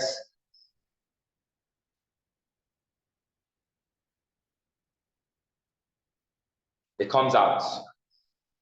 Now, if you look at this thing, it's a big block. So there's a place here where you can do what? You can arrange it so that it comes out well. So you do what? It's better. So you can zoom out, and you don't want anybody to do what you say. Now, what again happens in this?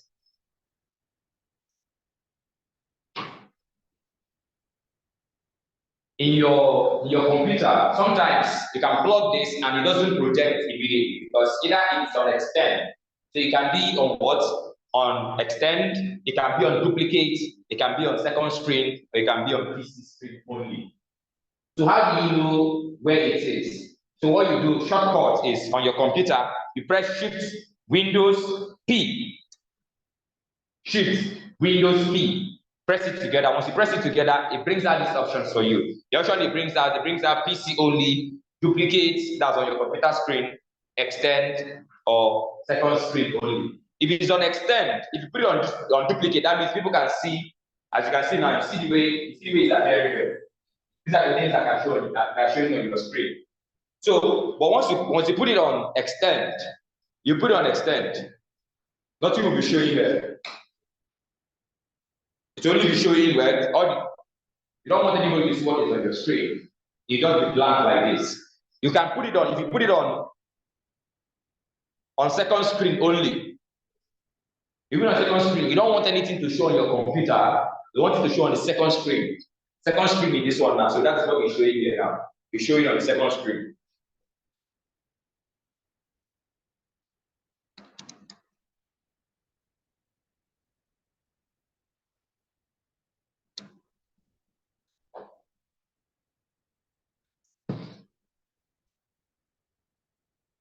So you go do what? You can do PC only. So when you do PC only, nothing is showing on your screen, it's only showing on this place. Then, but the ideal way for a projector, or if you use a projector, is put it on what? Duplicates. Put it on duplicate. That's the ideal way to use it. Put it on duplicate so that your audience can see what you're projecting, whatever it is you're projecting. So they were able to see it.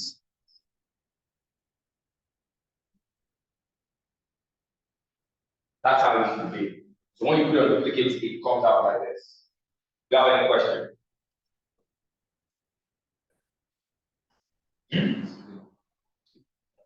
Shift window P. Shift window P. Press it together. So you want to hold shift, hold window, then press P. Some computers, if you try shortcut, it might not come out. So once you know that it's not coming out, you go to shift, you go to your window button. Once you press your window button, this thing will come out, like a search bar will come out. You can just type projector. Type projector, it comes like click on the projector. Show you options, extend, duplicate, and all of that on your computer. All right, so who is going to show us? Do you have any question? Can anybody try? Anybody? It's not like moving your face and try to set up the projector. It's a round of applause for her, for him. Thank you. So you teach us.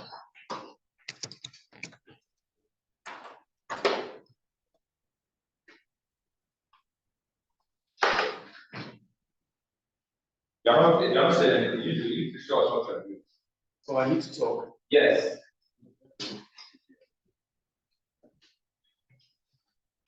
Okay. We see there is a projector. This is the power cable. So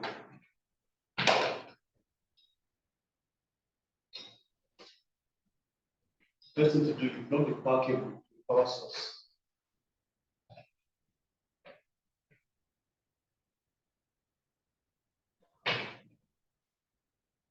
Then you put it on.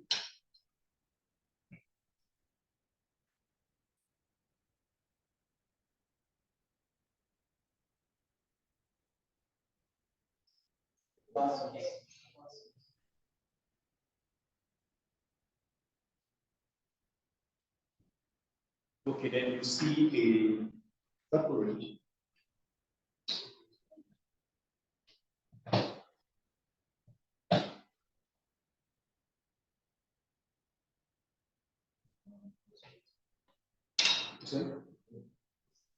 Okay. So this slide shows you that okay, there's a power unit already, but it's not yet on.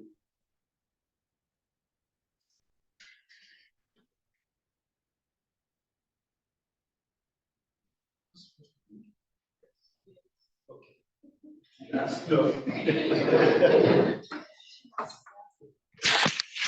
You know missing something. Is that? What did you say, sir? You know missing something.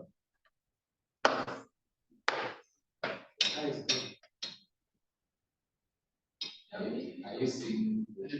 Come on, it's on. Yeah, that's why you need to explain to them and the thing has to come out. But that's one way you need to be sure. Because sometimes the green light will come off, but the rays are not showing. All right. So once you put it on, you have to make sure that the light reflects. So what you now do is check out which of the cords or cable you use for it. It's either a VGA or HDMI. So in this case, we use a VGA.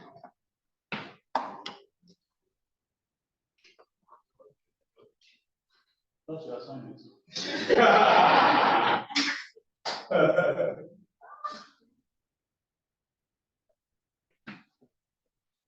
So it's very important you find out which cable your laptop uses. It could be a VGA or HDMI to be on the safe side.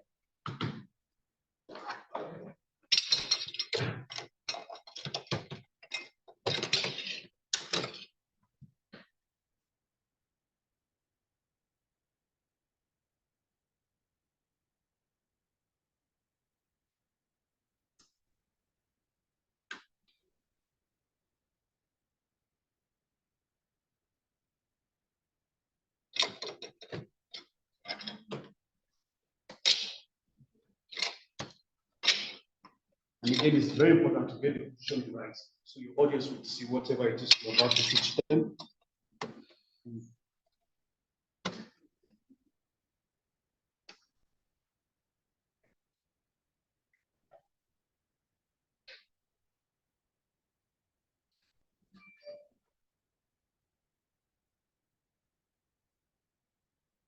So to do the setup for the projector, there's a shortcut for it. You do Control Shift Windows P. So when you tell them options you have to do this out, and then this option you click duplicate.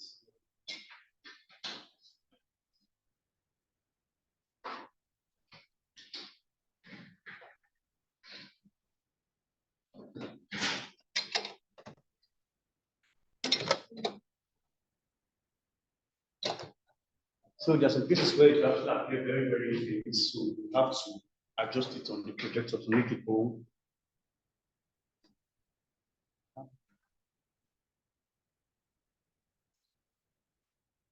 Okay, so I think you have to help. You don't look for that one. Well, that's okay. Yes. What do you think you can do there? Okay, let's finish it.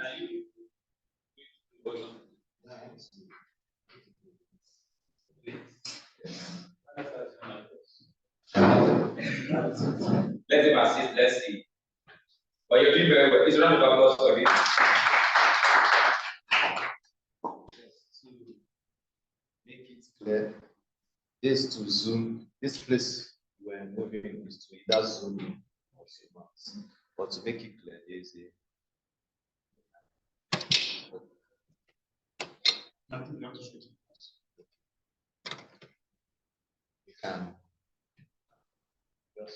here. Then it's clear.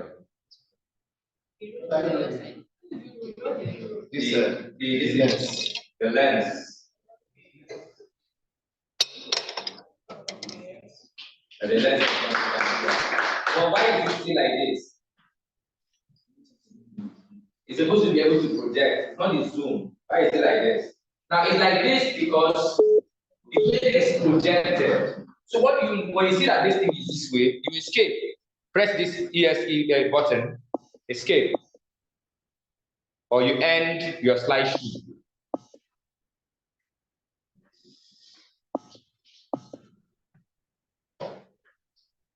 End this on slideshow. So once you do that, you see your computer comes back like this, not on presentation mode or anything. So what you now need to do is once you see that it's like this, it has gone that way, end the slideshow and redo it again.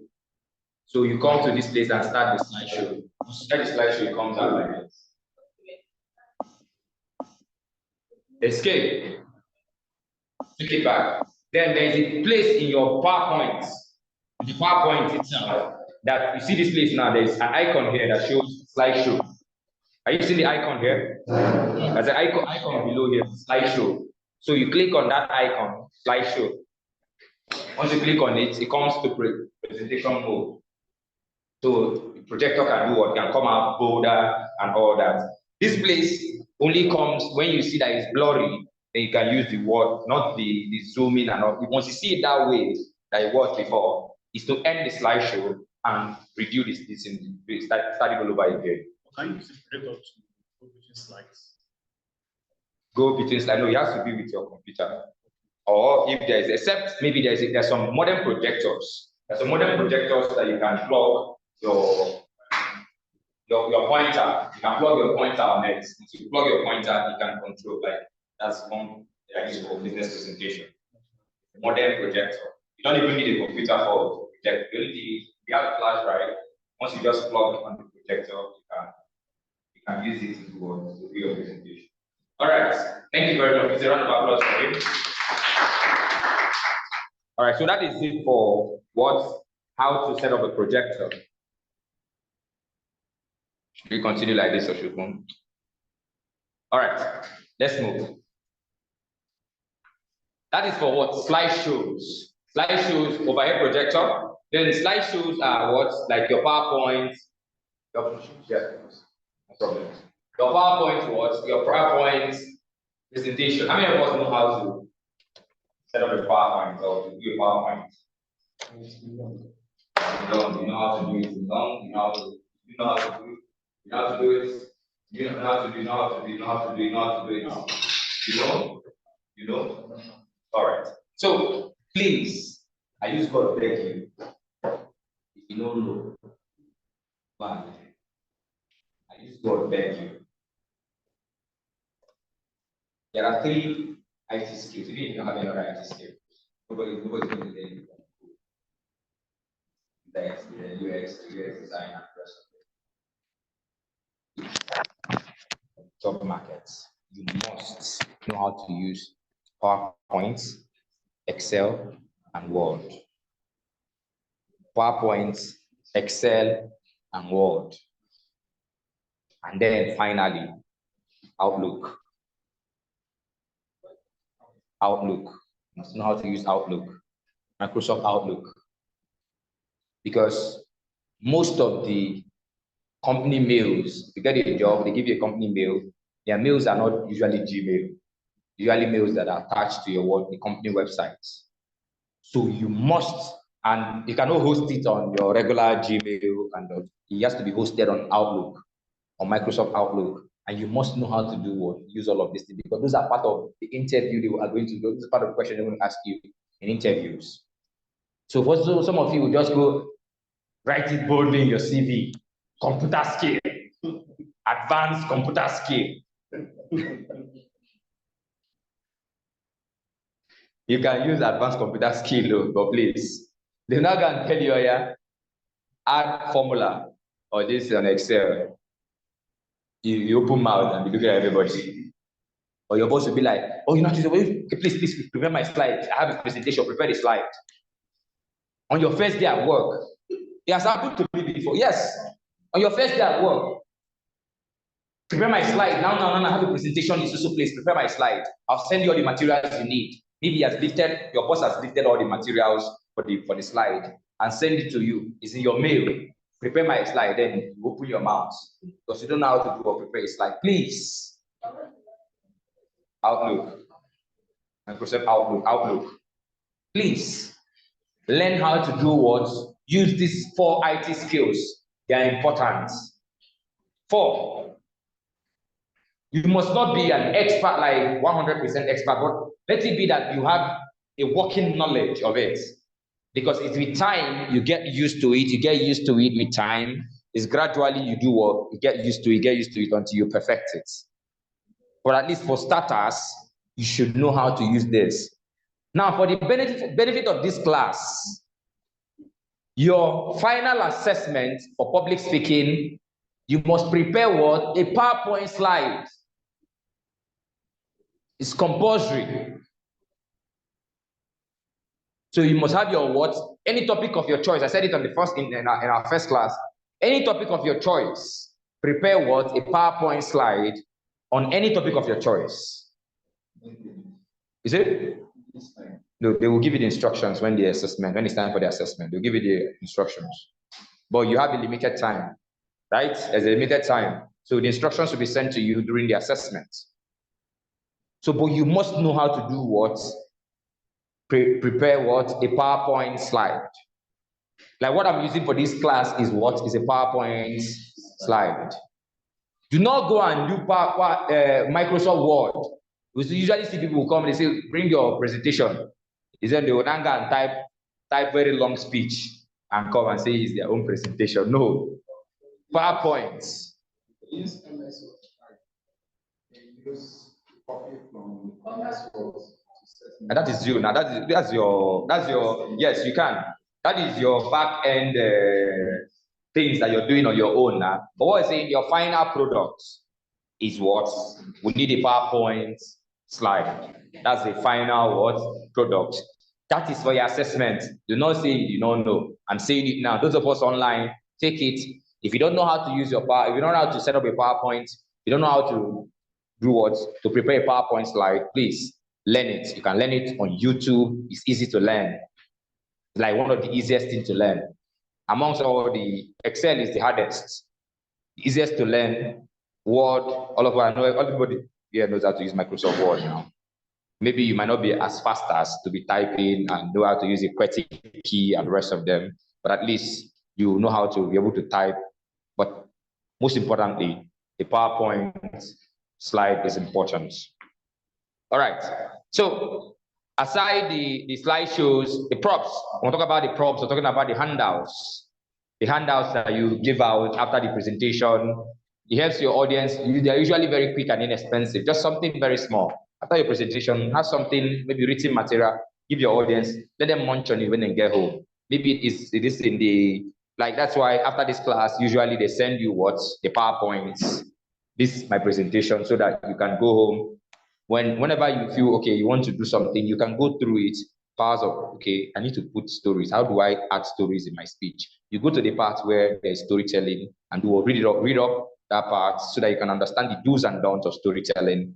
When there's a part you talk about visual dimensions or visual aids or body language and the rest of them, you go to that part in the slide and you will read it. And once you read it, whatever it is I said in this class will come back to you almost immediately. You remember everything and all that because it refreshes your memory. That's what we talk about, what handouts. All right, still talking about presentation. A man named Guy Kawasaki says there is the 10, 20, 30 rule of presentation, or public speaking presentation, or effective business presentation. So after listening to tons and tons of entrepreneurs trying to pitch their potential product to him, Guy Kawasaki elaborated his well-known 10, 20, 30 rule. He says 10 slides, 20 minutes, 30-point form. So if you have 20 minutes to make a business presentation, the only thing you need is 10 slides. Only 10 slides, that's all you need. You have 20 minutes to make a presentation. That's what Guy Kawasaki is saying. You have You need You need only 10 slides, and that 10 slides, it has to be a 30-point font. 30-point font, that's how big the images are. The number, how this is not a 30-point font, but you have to do you check to do use a 30-point font. The reason is so that it can be visible. Everybody in the room can see it. So a 30-point font, you have 20 minutes, you have prepare 10 slides. Now, no rules is cast on stone. We're not saying that is the ideal or the highest, but at least for starters, if you know that you want to do a business presentation, effective business presentation, this is a time-tested strategy in business presentation. Make sure if you know you have 20 minutes for this presentation, 10 slides is okay. Don't go more than 10 slides. If you have 10 minutes, even 5 slides, you can use 3 slides, you can use 5 slides and do a powerful presentation for 5 minutes, 10 minutes, and you're good. You get the attention of your audience. So you need to be able to know how to do know the amount of slides you need for every presentation. That is what Guy Kawasaki is saying. What are the do's and don'ts of visual aids or visual presentation? First, make sure the details of your presentation can be seen from all the corners of the room. That is why part of when we talk about performance, part of what you need to do is arriving early or doing a final dress rehearsal is you need to be able to project your slides and stay at the furthest back of the auditorium to see if everybody in the room can see it. Like if you come in the morning and you're supposed to make a presentation here, you must sit at that back like this. Go to the back and see, okay, can everybody in the room see this slide, see my slide from here? If they cannot see my slide from here, what do I need to do? I need to make it bolder so that everybody in the room can see it, not just people in the front. Are we communicating? So that's one of the do's of visual dimension. Another one is keep your visual aids simple and clutter-free. So when we talk about clutter-free, that a lot of people, because they want to colors and all of that, who want they will use bold letter here, use italic, use small letter, use all other the fonts that they have in presentations and the rest of them. So please make it simple. So one concept that contain one image, just don't make it plenty information, or you have one slide like this now. Let's say in this case now, you carry do's and don'ts, and then you now carry storytelling and put in this one slide. It's going to be confusing to your audience. So one slide should contain one information. It should contain just one information. Then choose professionally looking images. Images are important in public speaking. Images are important. So that's why you need to proofread, go over it over and over again to be sure that there's no image that has any form of connotation that people can misunderstand. So when we're talking about images that people can misunderstand, as a Christian, as a Muslim, there are images, you can't put up the images of Jesus Christ as gay, and Christians will allow you. It makes no sense. No Christian in that room is going to do so. That your images must work proportionally looking. So that's all. Those are the things. Or you maybe put images of Jesus Christ married. You know, Christians will not like it. So that is why images are important. And then also you also be sure that whatever it is that is on your slide is not something that you say, please, no, it's not what I meant. No, like something happened. I had this very senior friend of mine, very senior friend. So when one day he was showing me something on his phone, I was like, then it's come, hey, there's something he was just showing me. I was just flipping, saying, let me show you something. As I was flipping, I saw one, there was one image. Immediately that image came in, I said, what's this? So he just went fast. What's this? I'm like, I just did like I did not see anything. He has, he now went back again and showed me what he wanted to show me. Then again, now another thing came up again. He wanted to show me something on his phone.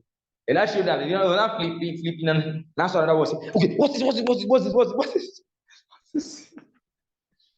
But it's in your phone now. So are you not sure what is it in your phone? You're asking me what's this? So the point is, you need to be sure. You don't go and put a naked woman's picture, and maybe you in a board meeting, maybe your girlfriend sends you an image and you're sleeping while you're doing your PowerPoint slide. You now carry image of your girlfriend's picture and then put in your presentation. When you're there to make the presentation, when it gets to that point, because you did not check to be sure that there is nothing unusual and all of that. You just maybe you're using and you're very far from where the presentation, the slides and your computer is with your pointer. As you just the controller, but you just get to that point. So what's this? And maybe there are plenty of them in the room.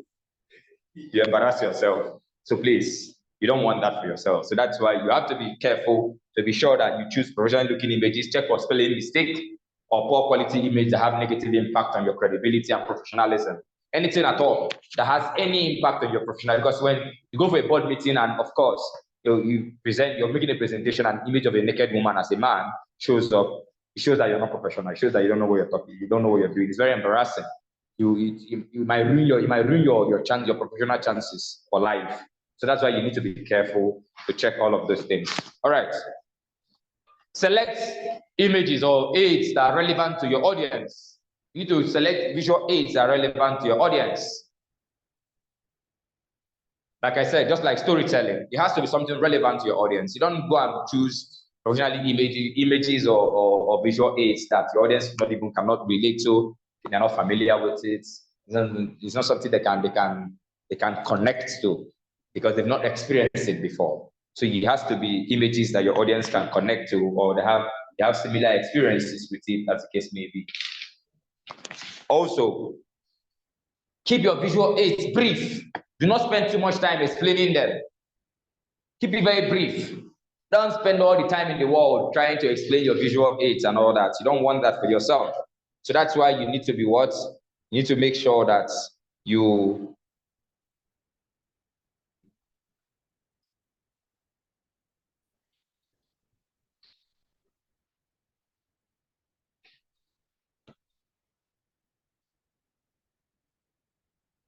So do not spend too much time explaining one slide. You just come and you spend the whole day trying to explain one particular slide. All right, use charts and graphs to explain anything that has to do with numbers, numerical, anything that has to do with numbers. Use charts and graphs to do what? To explain it. Do not place more than one message on each slide. Yes. Do not put more than one message on what? On each slide.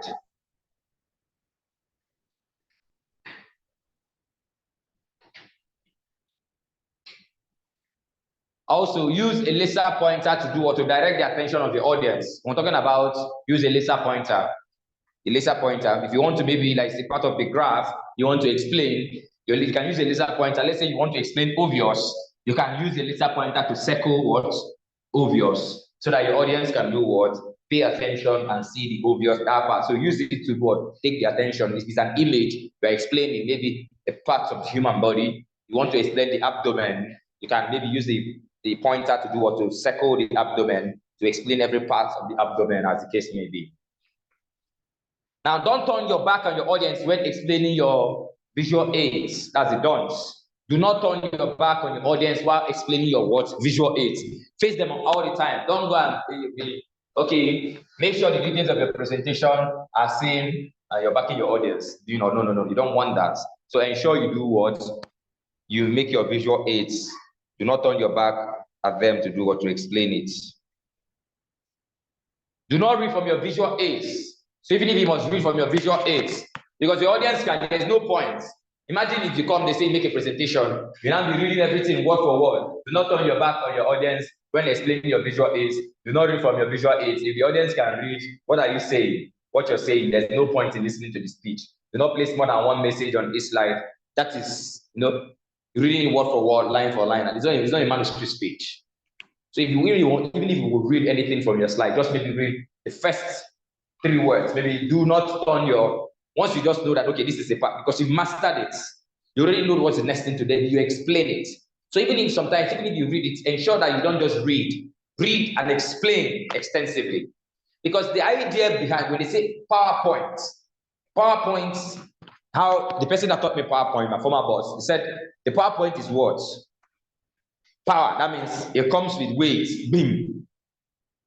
Every point comes with what is bullets. It's called a bullet point. So it has a lot of multiple explanation. But this multiple explanation is broken down in just one sentence. So that one sentence, once you make that one sentence, is not enough to explain just to read that one sentence and then you go back. No. Once you read that one sentence, explain it, because that one sentence has children, has twins, accompanying information that you need to explain further to your audience that can also make you move from science to religion to politics to other aspects and still come back to that one point that you were making. That's why we call it bullet points, because it comes with, when the bullet penetrates into a human skin, it shatters everything, like it has multiple things, multiple injuries and the rest of them. That's why it's called a bullet point. All right. Do not place more than one message on each slide as it will confuse your audience. I mentioned that earlier. So you don't have to do what? Carry storytelling, do's and don'ts of storytelling and put inside the same slide do's and don'ts of what? Visual dimensions. It's going to confuse your audience. Do not overuse colors or mix different fonts. There are people who are what, if they call fashion police to come and arrest them. There are people when they invite fashion police, they must be arrested because they like a lot of colors. So the person will all put pink, yellow, brown, pink, purple, carry all kinds of fonts and all kinds of colors, mix different kinds of things and all that. You don't want that for your audience. So you try as much as possible to don't overuse colors. Do not assume your images are self-explanatory. It's important that you don't assume that your images are what? Self-explanatory. That's one mistake people make all the time. No, you need to be able to explain your visual aids because your audience have different experiences. They have different perspectives. They see things differently. So because they see things differently, you don't want them, you want one meaning because you have one purpose in mind. There's one purpose you have in mind. Like there's a P2B video that you put here now. The meaning I'm going to read into that P2B video is very from what you are going to read into it. Some people are going to be looking for where P2B lied.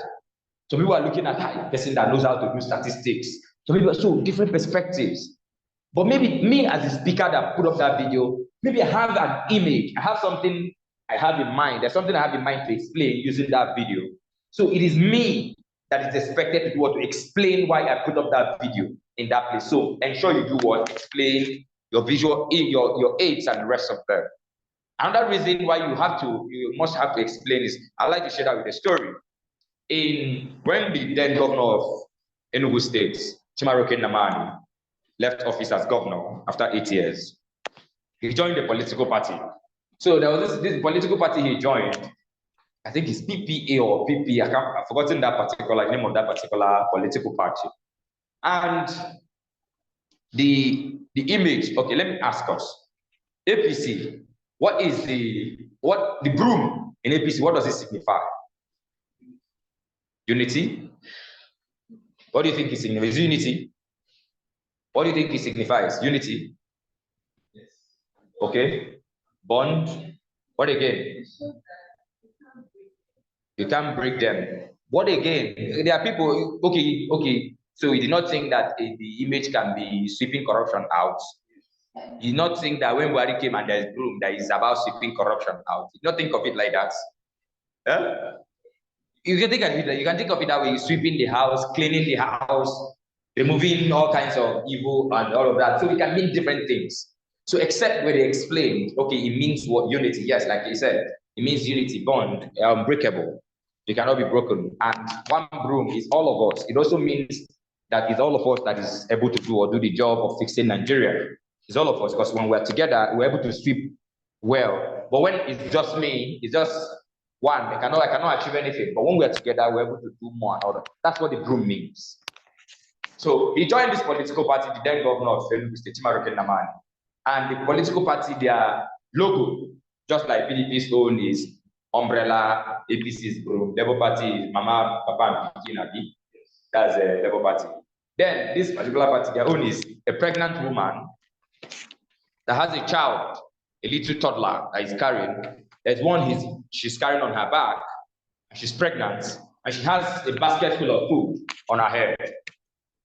Guess what Enugu State residents were saying? Evil man. Look at the kind of party he went and joined. Not the party that has pregnant woman that is carrying load on his head. So you want to continue our suffering. Blah blah blah.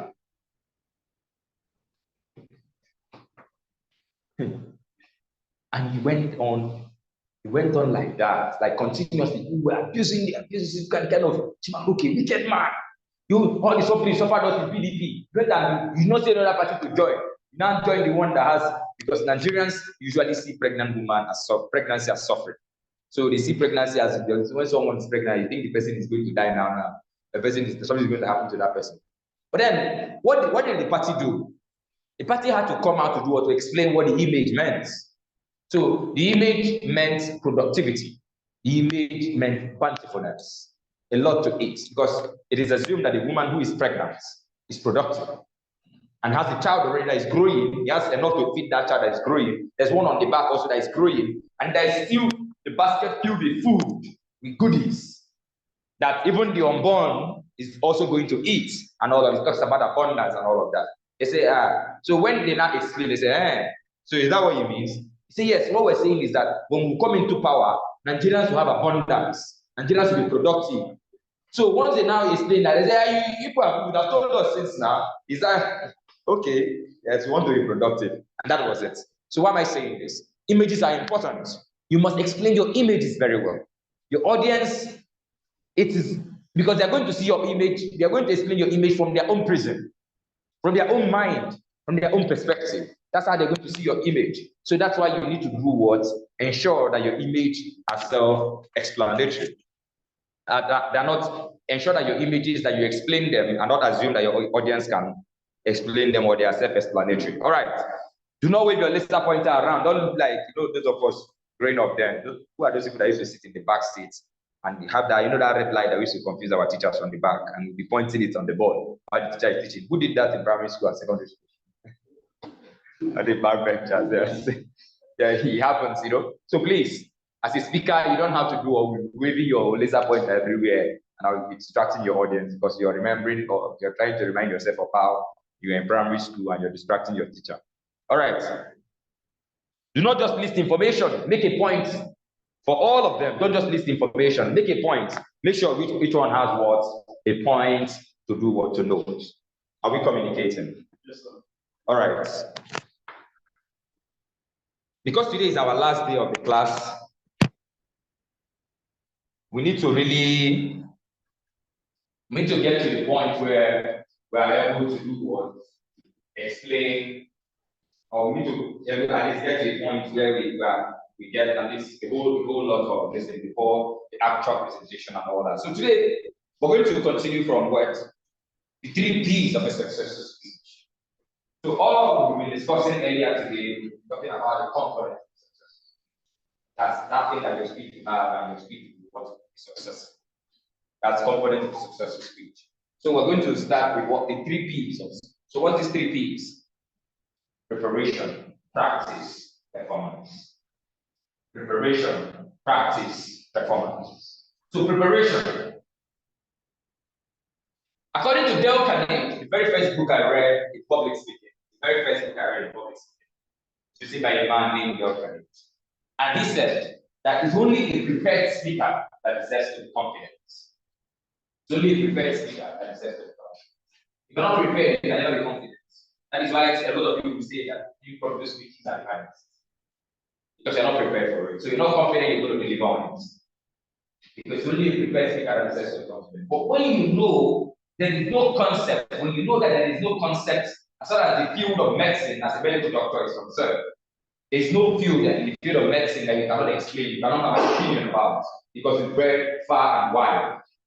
When they call upon you to do an impromptu speech as a medical doctor in the field of medicine, you're confident you can do it. You understand? Same thing as a politician. You know that you're confident that there's nothing in the economy as an economist. Like, for instance, we want to start discussing the economy. There are people I don't agree with on Twitter. Those people, they are the ones that they are in charge of the economy. They know what it is in the economy. But maybe when you get to the part of politics, you can argue that. But when in the part of what economy and the rest of it, the people you don't argue with, wake them up any day, they will give you reasons and all of that. Sometimes it might not be right, sometimes it might be wrong and all that, they exaggerate, but the two truths that exist. But whatever it is, the point is that it's only a prepared speaker of what that deserves to be confident. Now, how do you become prepared? When you're going to speak, the first thing you need to ask yourself is, who is my audience? That's the first question you ask yourself. When you're going to speak, it helps with your preparation. Who is my audience? Okay, are they young people? Are they old people? Are they educated people? Are they semi-educated people? So those are the things you need to do. What put them, because the way you talk to young people is not the way you talk to older people. You don't talk to older people, it's not the way you talk to educated people. It's not the way you talk to semi-educated people. So that is, you cannot go to area market, for example, you want to talk to those women in area market, and you're going to speak mixed English for them. Nobody's going to understand what you're saying. So when you go there and go down and speak and back for them, they will understand you better. If you cannot go to where the market is and you can't be speaking English for them, nobody's going to understand your market. Or you go to Malo market in this or Jordan and the rest of them. So you must. So when you go, even the Igbos that are in Lagos, for example, if you go there, somebody will understand Yoruba very well. So if you know Yoruba in explaining one or two things about this, maybe because of intensity, you might not really want to use one language, probably speaking and the rest of them. But you must use languages that the audience can understand. So you must know your audience so that you can choose the things you need to do or to do and the things you need to say to them. All right. So talking about the use of, so in your preparation, haven't understood, okay, who my audience is. Okay, what is it I want to tell my audience? That's the next step. After you've established who your audience are they young people, are they old people? The next thing is, what is it I want to teach them? Okay, do I want to tell young people that they have to take the destiny of this nation in their hands? I want to tell those market women that trashing their debt along the road is causing problems for the community, for the country, and the rest of them. For instance, what this current Commissioner for Environment in Lagos State is doing about people who go and build on canals and the rest of them, they need a lot of education, because what spinners, we have spinning masters in Nigeria, spinned it to is that they are destroying houses owned by Igbos and the rest of them in Lagos. But why would you go and build on a canal? You see, say this thing like gutter. You carry house, build your mansion on it. And you expect that you can go maybe that day, 20 years, you can live in that house, nobody's going to do it. But when somebody wants to do the right thing comes, he'll destroy the house. It doesn't matter. You should be able to go and buy, you should be able to go and check your properties, because you are the one spending your money. Anybody who said the people, one of the greatest swindlers are real estate agents. They are thieves. Yeah, real estate. And then yes, they are swindlers. Like for instance, they sold one land to my dad in Anambra State. They sold it to five persons, one land to my dad. Okay, see, that's why they will call. They will call Nigerians are they will call what they use when someone is a prostitute, they say is runs.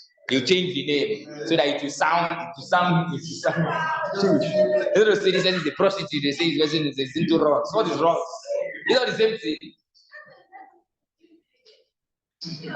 Okay, teach us about your job. So no worry. We'll give you opportunity to come and explain to us how to do due diligence. But the point is that they are fraudsters. They will come, one property is not worth anything. They will come in one place. The grand thing is 1 billion they are selling now. People go and buy. We're not even checking. Some of these people are not even in Nigeria. My boss bought the house, his house in Lekki. He was in America when he bought it. So imagine him now. He's not one agent that he paid. See, I need a house in Lekki. That's how the guy will just go and buy a house for him in the canal. He was lucky that his house is not one of the ones that's in canal because it's the same mistake. Like just now, he was lucky that he had to come from America and ask me to buy because you were destroyed because it's the quota in Lekki there. Yes, then he said, "You at home?" I say, "Yes, I'm at home. I'm at home because I live. That's the house I live in when I'm in Lagos." He said, "You at home?" "Yes, I'm at home." He said, "Okay." They say they are destroying. I saw on the internet they are destroying houses in Ikota. Hope it's not that our side. I said no, it's not that our side. It's in the other side and all that. So you see, it's not about. It doesn't matter how you want to see it. But you go and build a house and go and build it on. It's like you go and buy a house and there's a way to do it. It doesn't matter who sold it or who did not sell it. It doesn't matter who sold it or who did not sell it. The point is that people should be able to do what? Get to a point where they know what to do. So talking about education. So what's the purpose? Like for instance, we just moved to Lagos and talking about the canal and all of that. Maybe the purpose is that you want to teach people, just like you want to teach people how to know real estate scam and the rest of them. Yes, professionals. How to know how professionals. That's your purpose. You can choose that as a topic. Maybe you can come and teach us how to find out the real property during your own presentation. Because yes, we have people who during the assessment they came there, all these curriculum people and the rest of them. One of the ladies was into curriculum. Her own presentation was a curriculum presentation, and she got people that got into her products in the class. Yes, she got people that got into her products in the class. So you that is a painter now that sells paint, so you can come and do your paint presentation to us. I'm not saying that you come and do paint presentation. But the point is that you can do that. So yes, it can be anything. It can be anything to be your field, endeavor, and whatever it is. But just have the direction in mind. Just have what the purpose in mind. Yes. Yes, chances of it will give you instructions. Usually they come physical. Sometimes it will be a YouTube presentation, depending, I don't know, or whatever it is. But ideally, they come physical to do what we do the presentation. Everybody will be there. After this assessment. After the class. No, not today. Maybe after the festive period.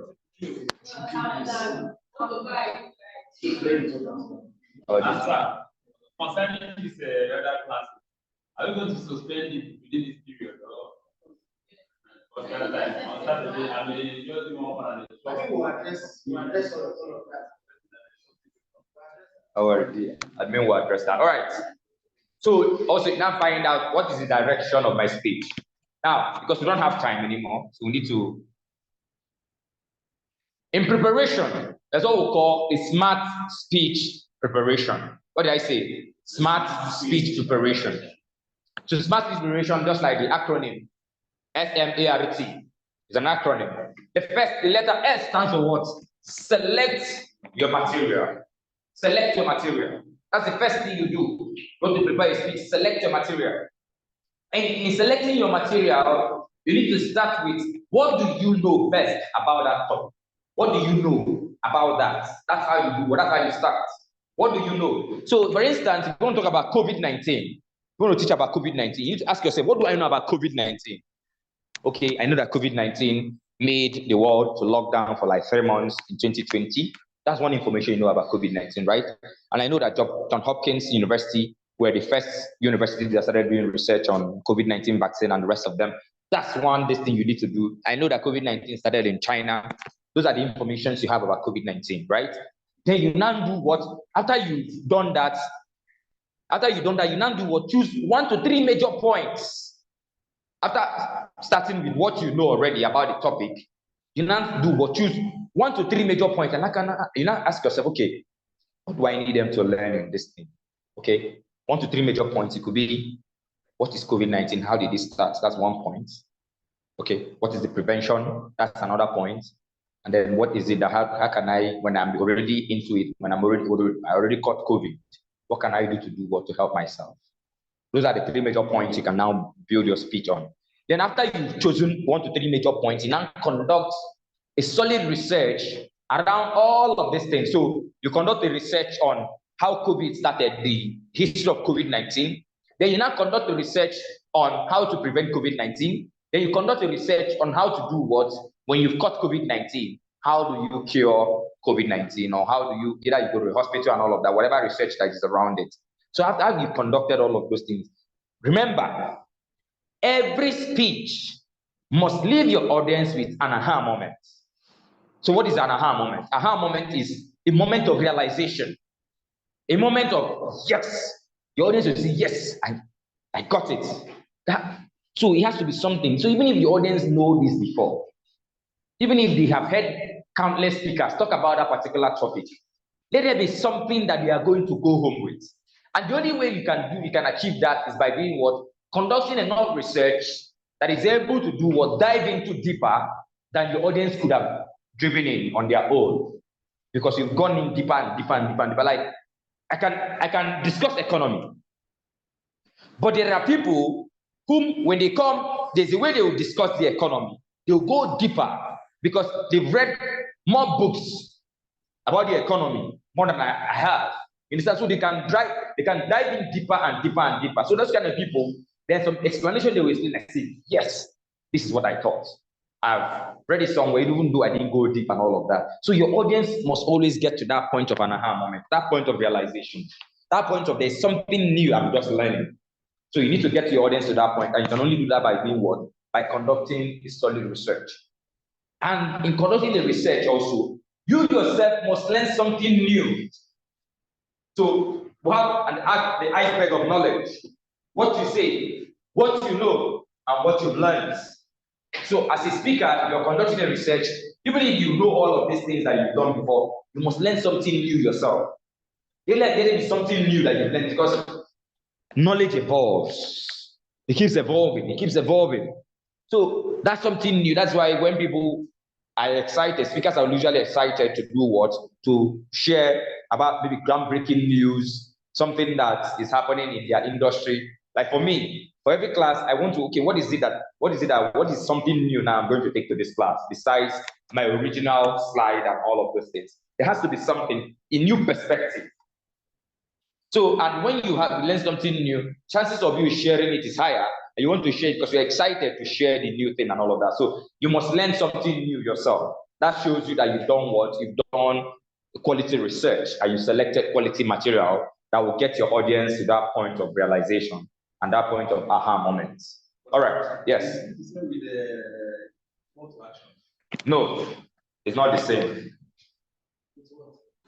Call to action. No, it's not the same call to action. When I mean aha moment, a moment of realization. For instance, your audience, what's this? Which concept can I use to explain this? Now, yes, depends on the topic you want to, like for instance, I don't know the topic you want to use for your video, for your assessment. Let's say if you want to talk about politics, for example, you want to talk about life, you want to talk about career. So you've done the research on career and the rest of them. Aha moment, it should be that, okay, like I know some of us probably must have heard about this, you need to have computer skills and all of that. So, but when I explain that there are 4 skills that even if you don't have any other computer skills, you must have it. When I explain that, I know some of us probably has not seen the importance of it before, and now you've learned it. So that becomes a moment of realization. So your audience have to learn something new, something different from ordinary things that they already know. A lot of you probably have been in public speaking classes, and there are something new you've learned in this public speaking class. So that's the essence of what conducting research. So that aha moment is that moment where your audience realizes that, yes, I've indeed learned something of value or something new. So if I had stayed at home, I probably would not have learned this. So that is when we talk about aha moments. All right. So the next one, letter M, starts for what? M, that is map out an outline. Map out an outline. Playing a presentation or a speech can be challenging. So how do you do it? You now ask yourself, because I know some of us, when you have okay, I want to speak on real estate, how do I start? That's the first question you ask yourself. How do I start? You know, haven't done your research and all of that. Your outline helps you to do what, to put it together. Because you've done your research, you've gotten all the materials. So when your boss, like I told us, you're resuming work on the first day and your boss said, yes, you said you don't have this computer, right? Okay, I'll send you some materials, prepare my slides. So you now ask yourself, how do I start? Prepare my slides.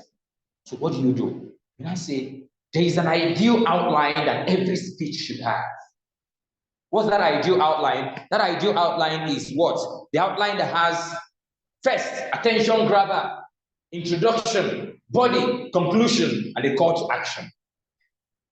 This is what like a template is, a basic template for what? Presentation. You can switch it around. Some people will start with introduction, but ideally, the basic template to use is to do it like this, an attention grabber first. So your attention grabber could be a quote, could be a story, it could be anything. It was in this class I told us that I had somebody who, in the presentation, and the first thing she said was, I'm a virgin. That's an attention grabber. Like, the first thing she said when she came on stage, let's not work on the next speaker, blah, blah, blah. She's a spoken word artist. And when she came on stage, everybody was just looking at her. The first thing she said, I'm a virgin.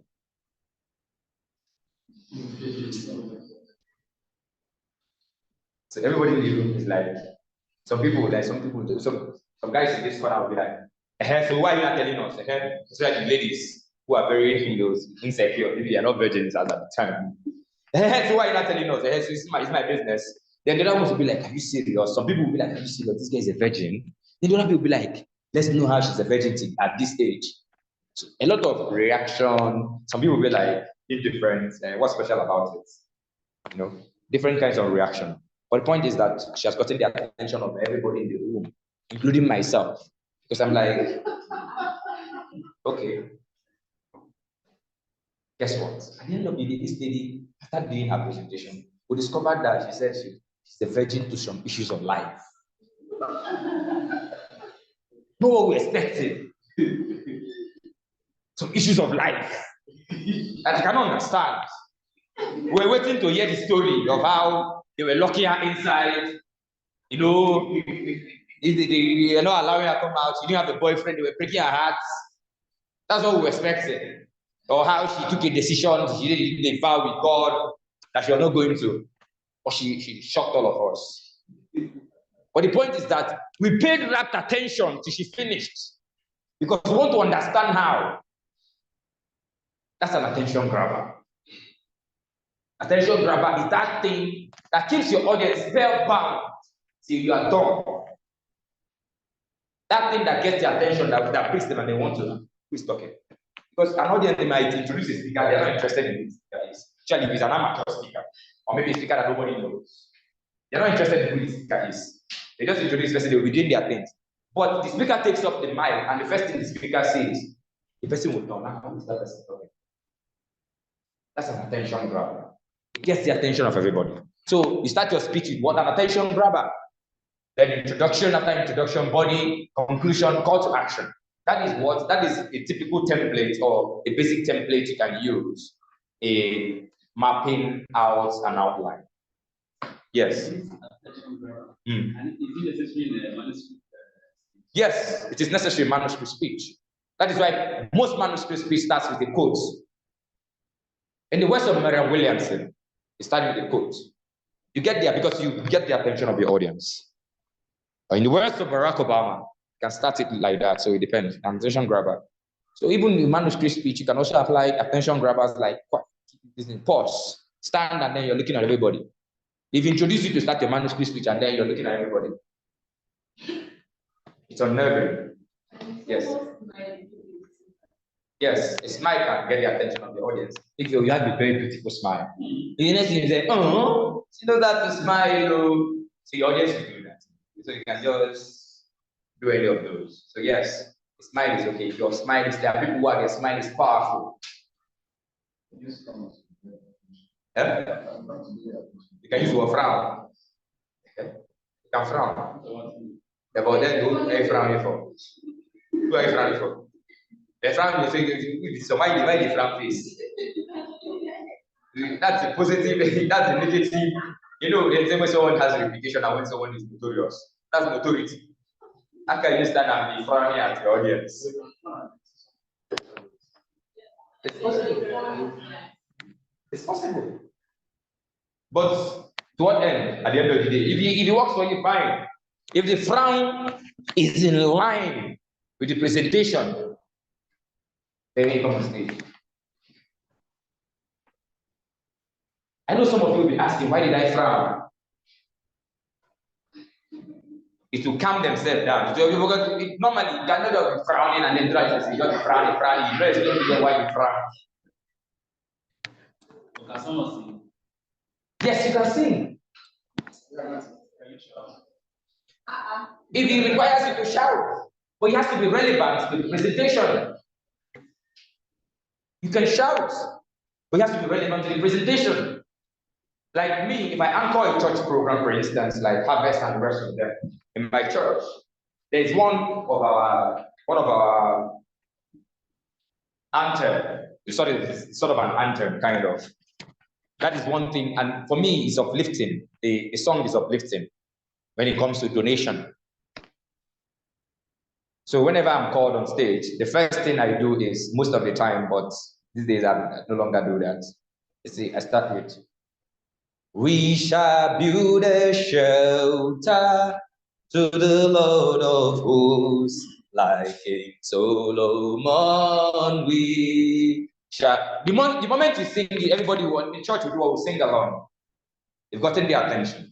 So they will sing along. At the moment they sing along, you don't do what? Because you're there to ask them for money to build the church.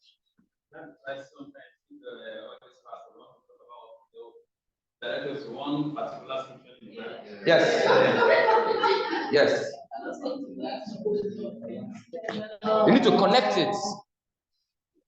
So it pricks your, that thing is what pricks your conscience.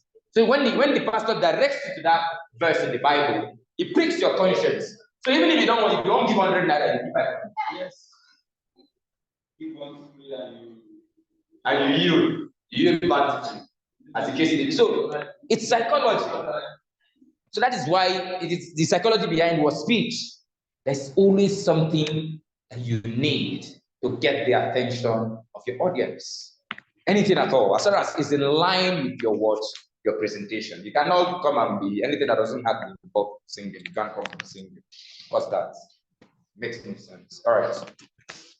So that is what, for map out an outline. So like I said, the call to action, which the next one, A, add humor and personality. Add humor and personality.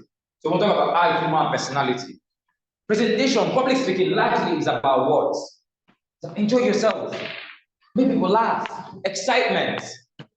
People need to laugh. People need to enjoy themselves. People need to enjoy listening to you. And humor helps you with that.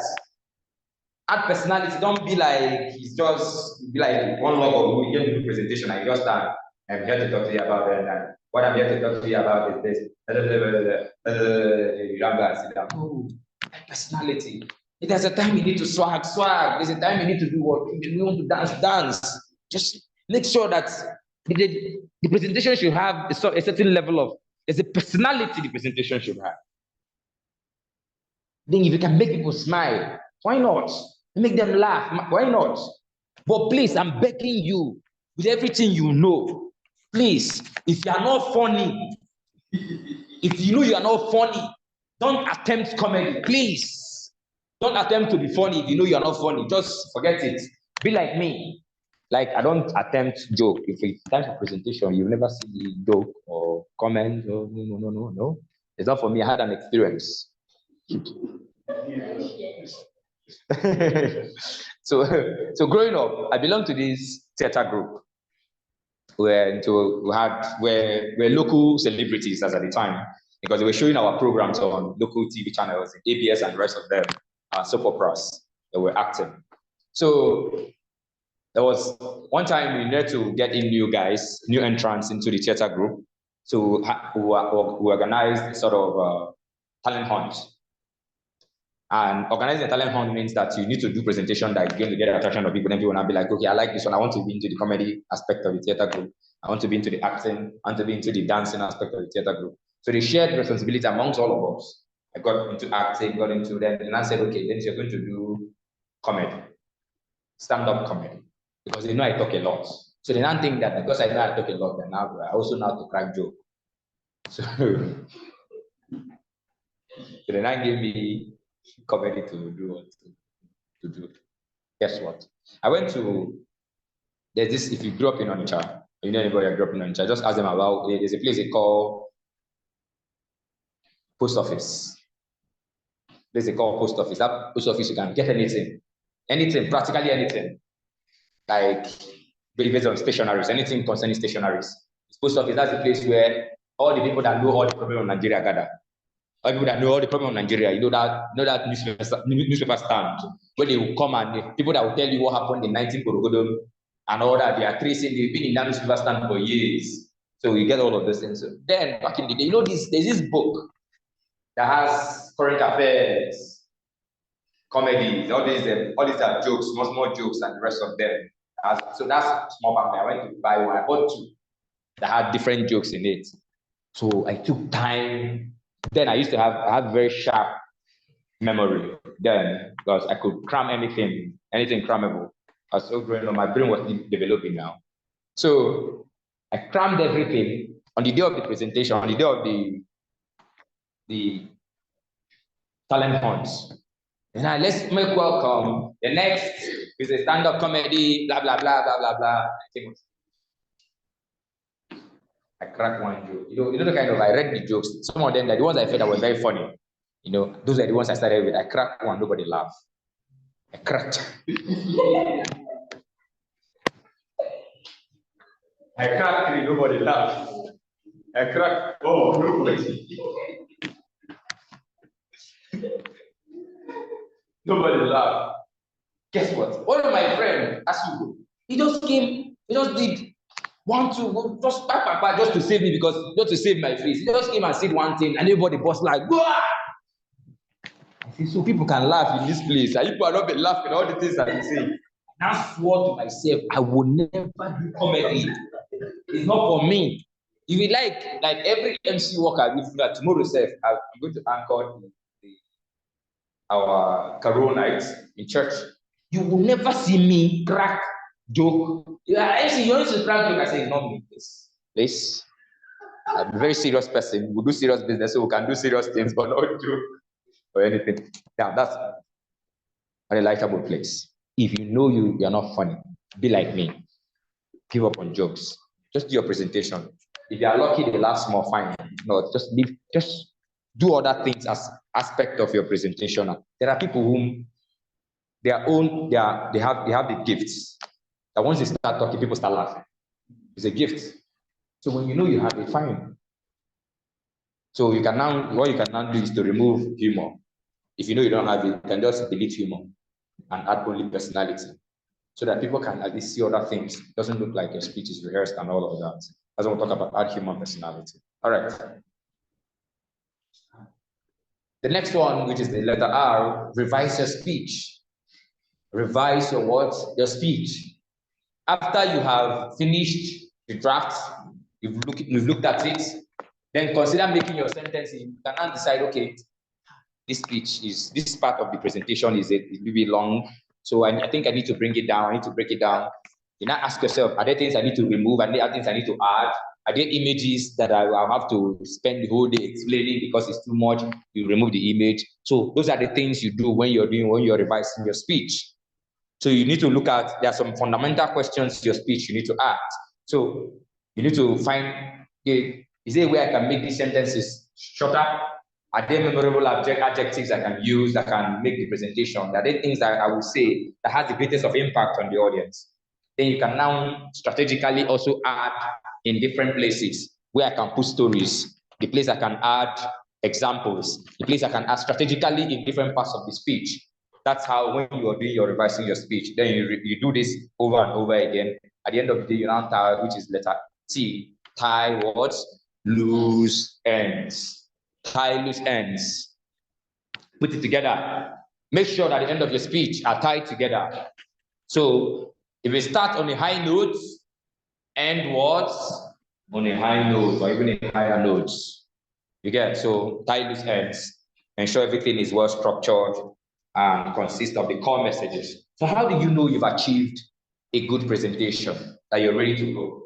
You need to answer, you need to look at that your speech or that your presentation and ensure you use this box to do what? To rate yourself.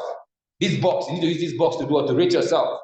So you need to ask yourself first, does the presentation have the main ideas? Does it have the main ideas in my presentation? Does it have the main ideas? That's what are those main ideas? If you ask, if he has it, you do what? Check. It's like a checklist for you. If he has the main ideas, you do what? Check. He has the main ideas. The speech, does it have supporting ideas? Because every main idea has supporting ideas, right? If he has it, you do what? Check. Then, does he have details and examples? If he has details and examples, you do what? Check. Does he have visuals, things people can see so that it can help multiple learning and explain and all of that? If he has it, you do what? Check. Use this one as your word template in judging if your slide or your speech is ready for what? Presentation. You have any question? Any question? This computer is down.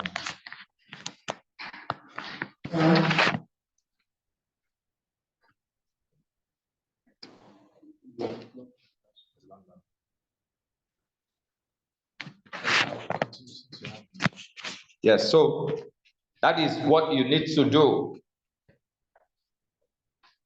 That is for what? Smart speech preparation. The next one we're going to be talking about is what? The next one we're going to be talking about is, which is the next letter, practice. It was in Van Leeuwen that said, if I don't practice the way I should, I will not play the way I know how to do what? Play, or I can play. That's the Van Leeuwen. To practice, they say, makes perfect. Practice, they say, does what? Makes perfect. So when we're talking about practice, we're saying you need to put down, okay, what are the things? Practicing requires a certain level of consistency. Nobody becomes a public speaker by listening to a public speaking class and then that's it. No, nobody becomes a public speaker by that alone. You need to do what? You need to be consistent with your practice. You need to be consistent with your practice. So you can practice in front of people, while practice in front of people, practice alone, and final dress rehearsal. So practice, starting with what? Practicing alone. When you're practicing alone, that means you have like maybe in front of a mirror or something. You have cue cards. Cue cards help you. Cue cards are like a small card like this, where you have the major points. Okay, the things that I want to tell a story at this point of my presentation, you have it written down. So once you look at that story, when you look at it's time for story, we tell the story. The cue cards helps you with your presentation, helps you to keep track of your presentation. It gives you a sequence of how your presentation should go and all of that. That's practicing alone. So it could be in a mirror, you can look at your expressions. What is my expression saying? Practicing alone, it tells you, okay, this part of the presentation requires me to smile because you're looking at yourself in the mirror. Okay, what is it communicating to my audience? Practicing alone helps you to do what? To judge yourself by yourself. What again does it do for you? What again it does for you is that it helps you to do what?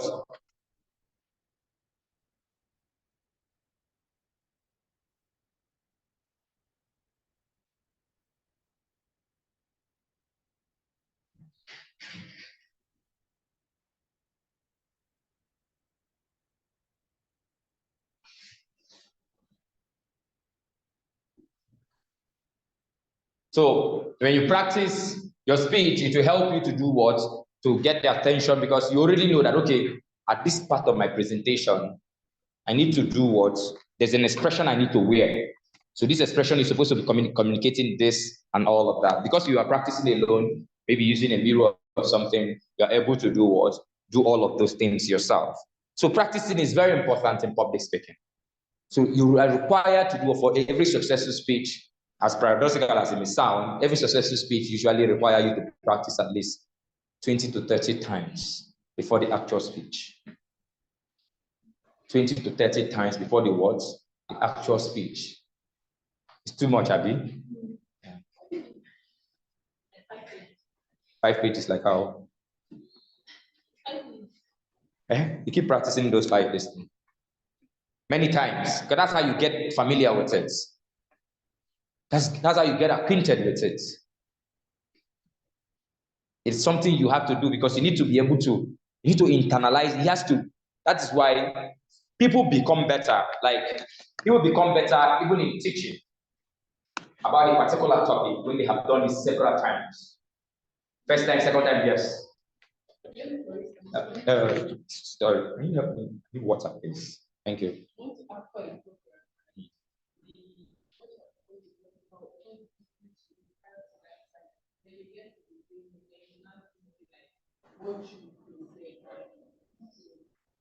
No, like An anchor, a compare. So you can't have time. But you know.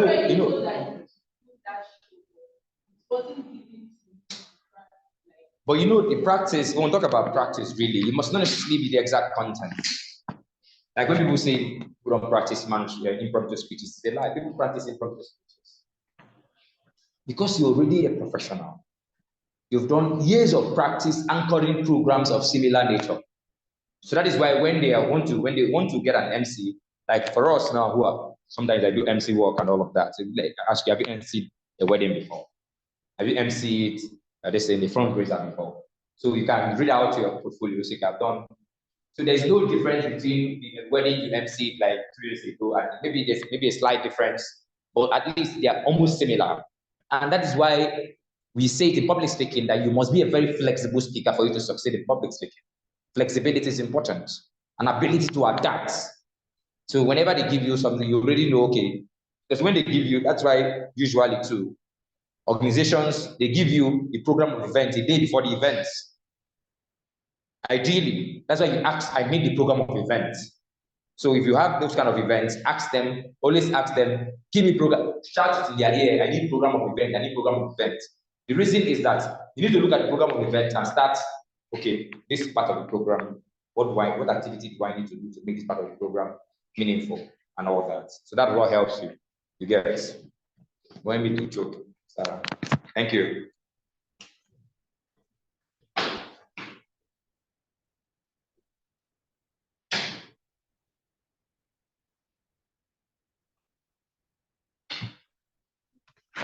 All right, that's practicing alone.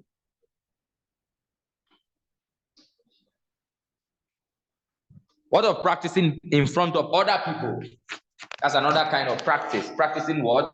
In front of other people. It could be your friend, it could be your roommate, it could be your brother, it could be your sister, it could be anybody, it could be public speaking class. Practicing in front of other people.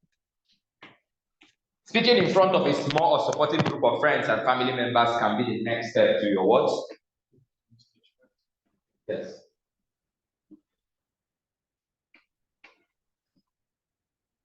And make sure that the people you're practicing in front are chief critics. Sincere chief critics. I'm not talking about there are people who are naturally wicked. They like to blame people that even when you're good, just want to tear you down by all means. There are people like that natural, not their fault. They are. You can't avoid it. But choose that person who genuinely wants you to improve. And is always looking out for how do I make you improve? Therefore, you're not doing it right here. Do it like this. You're supposed to do it better and all of that. So those kind of people, those are the people you need to put in front of you. So what do you ask them? You need to tell them to Always look out for what? How convincing and intelligible was my speaking? So those are things they need to do or tell you. They need to tell you, oh, you're speaking like this presentation you're going to do for your assessment. When you're practicing, have a friend, or a neighbor, or a sibling that will tell you, okay, this presentation sounds very intelligent. People are going to laugh, people are going to like, people are going to enjoy it and the rest of them. Also, you need to also get somebody that will tell you how interesting and useful and clear the different parts of the speech were. How clear is it? How useful is it? They need to know, they need to tell you this thing. Oh, this thing. And why do you tell that story? That story is not very necessary. The audience should know that kind of person should be able to tell you that you don't need to add this story, you don't need to add these statistics. It's not very important, and all of those things. Then also you need to ask yourself, the person should also be able to tell you how well did you answer the questions. At the end of the day, the expectation is that the person should be able to do what? Ask you questions, and you're supposed to do what? Answer some of those questions. You're also supposed to do what? What is the overall impression of the presentation? Those are the things you need to look out for. Those are the things your audience must do what? Must always tell you, and the rest of the person you're practicing, and listen objectively. Please.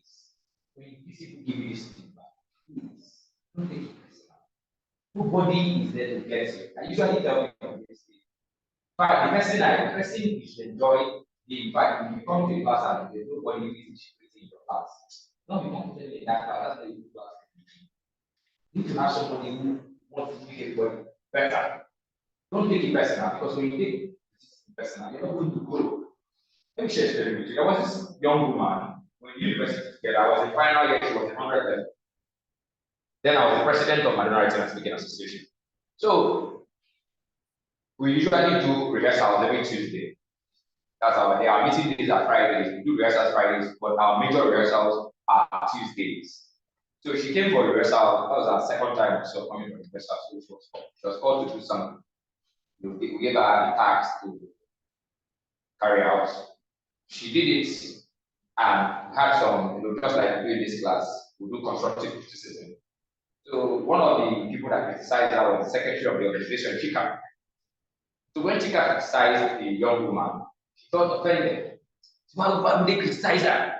After all, is she not here to learn? If she was good, would she come to the association? And she's just here to learn. Why would they not be criticizing her and all of that? So I'm trying to explain to her, no, these are things that we need to understand. That criticism is good for you to do what you do. You can work on yourself and all that. He said, no, he said, what? Say, in fact, she's not joining the association. Try to talk to her. She said, I didn't have to tell her a story. I told her this chica you're talking about. Criticized that you're angry. He said that her problem is that if it was a floor member that criticized her, that she would be okay. But why would the secretary of the organization criticize her? You're not supposed to be executive. And I told her, you see this same chica you're talking about. Chica is a good speaker, right? She said, yes, she's a good speaker. And that's why she's a leader. And why would she be a good speaker? She said, you know, when we're at 100 level, the then president of our association, when Chika made her first presentation, as a new entrance into the organization, when Chika made her first presentation, you know what our president told her? He said, if you had gone to the English department to seek for admission, you would have rejected it.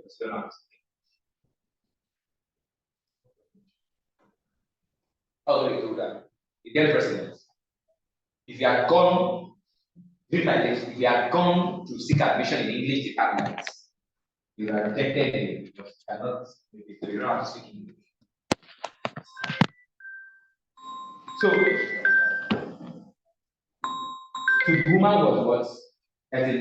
But do you know what this young woman did? She took that criticism,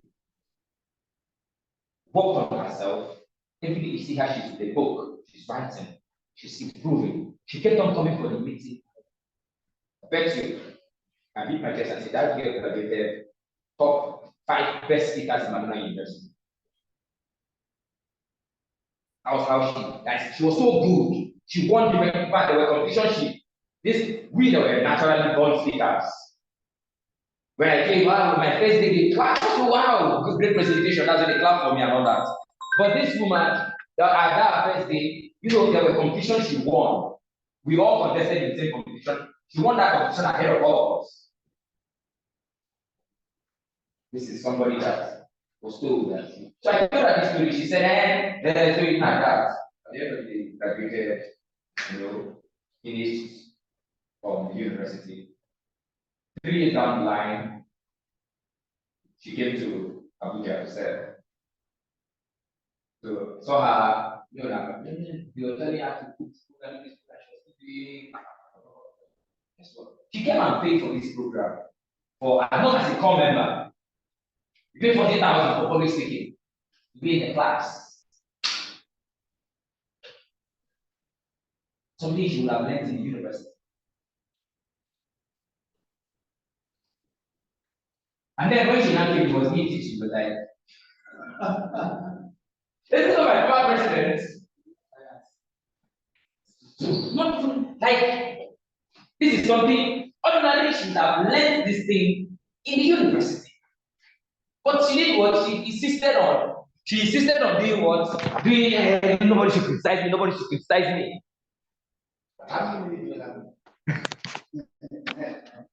So I know it's our final class, so we'll try to cover a lot of miles before we finish. Just a few minutes, sir. We're wrapping up already.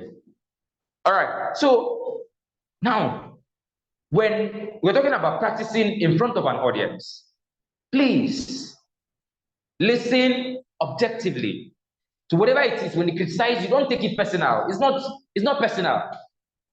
The person wants you to improve because you're not seeing yourself.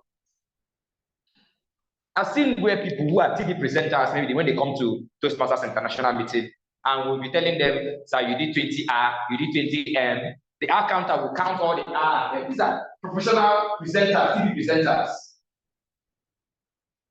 So, but there are still a little bit of room for improvement here and there. Doesn't matter. It doesn't mean that you're an expert. And also, the thing about the rule of every knowledge in this life is that knowledge evolves. So when you know, okay, oh, is that the way they do it now? Further your research, find out if it's correct. I made the mistake. Okay, take it, improve on yourself, and you do what you move on. That's how you do what practice in front of an audience. And finally, do your final dress rehearsal. The final dress rehearsal could be what? Going to the actual venue where you're supposed to make the presentation and practice on that stage.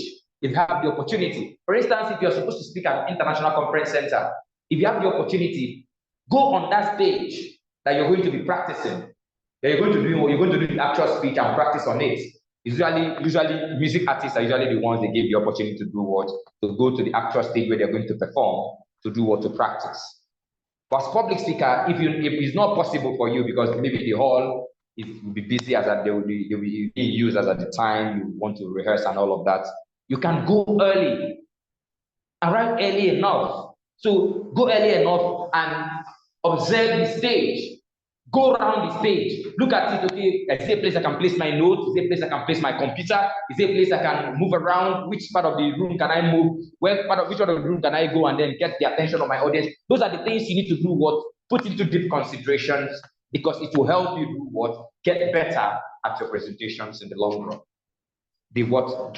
Final dress rehearsal. Check, okay, my computer is it okay? Are there projectors? Is there a mic? Is there a microphone? Do I need to use my natural voice? Those are the things you need to do what? Put into consideration in your final dress rehearsal. Then also find out opportunities, look for opportunities to practice. You can join speaking clubs like Toastmasters International. You can join, in your church, you can volunteer as maybe to be the one anchoring program, maybe children mass or Sunday school. You can volunteer in Sunday school in your church. Just get to, like me personally, when I came to Abuja, I noticed that I could do presentation across different kinds of age brackets, but children, I'm not really done with children, besides maybe when I was small, in the midst of my friends and the rest of them. So what did I do? I had to volunteer in my church, the Sunday school in my church. So for almost 3 to 4 months, I was going to children mass, teaching in children mass for 3 to 4 months continuously until I got very familiar with them and how to do or talk to younger people and all of that. So that's how you get better at these things. Practicing, and not just listening to public speaking class and then public speaking and give it somewhere. You need to do what? Actually put them into what? Actual use. Do you have any question? All right. So the next P is what? Performance. Performance is the actual presentation. You have all the things that you need to do or do. If something can go wrong, it will go wrong. So when you're preparing for your speech, be a long-term optimist and a short-term pessimist. Be what? A long-term optimist and a short-term pessimist. What do I mean by that? Always have at the back of your mind, as an optimist that you are, a long-term, okay, if I don't do this presentation, it's going to impact these people because there's something I need to give. There's the knowledge I need to share. That's optimism. So that's the only thing you care about. You only care about that. If I don't tell these people to vote for P2P, if they will go and vote for F2, Nigeria will not be good. So that burning desire will drive you to do what? To keep talking. That is what, because you're already thinking of Nigeria. You're thinking of the future. I know that if I don't talk to these people to stop crashing jets along the streets, it's going to impact the nation in the long run. If I don't tell people to stop cutting down trees, we're going to have problems of drought and the rest of the issues we're having around what's the name, climate change and the rest of them. That is why you need to, it's a burning desire. So that's why you need to be what? A long-term optimist and a short-term pessimist. Short-term pessimism is that idea of they will laugh at me, or if I go and I use my Igbo accent, they will laugh at me. If I use my Hausa accent, if I use my Yoruba accent, they will laugh at me. That's you being pessimistic. Oh, they will know my hand is shaking. Those are short-term pessimists. Shaking is normal. Having an accent is normal because a Chinese man is going to speak English with what a Chinese accent. He's going to make a presentation with what Chinese accent. So what is wrong with you using your Igbo accent to do what? To make it? The most important thing is, what knowledge are you sending across to your audience? So that's why you have to be what? A long-term optimist and not what? A short-term pessimist. All right. So believe in your heart that anything that will go wrong will go wrong. But prepare for every micro detail that will go wrong and leave them in the board before the presentation. What are those micro details that go wrong? Your computer will be faulty. Your computer will be faulty, so you need to look at it. So no, I need to ensure that my computer is in good shape. The projector you're going to use could not be working, so you need to check, because imagine it's already time for your presentation and you're there fixing projector, trying to do everything. Leave your house early to avoid traffic so that you don't come to a presentation and you apologize, sorry, I'm late. Starting a presentation with apologies, which is wrong in public speaking. You don't apologize for anything. So why would you go late? Then you now give this excuses. You know, this Lagos, traffic. What's that? So leave your house early. That's what we're talking about, performance, to avoid traffic. Do not eat heavy meal. If you're like me, that if I drink tea in the morning, I feel sleepy. So I don't drink tea in the morning. So you need to know yourself. If you go and eat heavy meal, eat apple, pepper, everything they will do, and then when you go on stage, you now be looking drowsy and be walking like what. So, or you eat something that will impact your vocal cord. Your power in public speaking is your voice. So if you don't eat something that will impact your voice in your presentation, sorry, every time. sorry. No. So those are the things you need to look out for before your presentation. Think of unexpected questions and unexpected or challenging questions that could be asked and answer them before the actual presentation. And someone will ask yourself, okay, what if you ask a question I don't know? What will you do? I ask you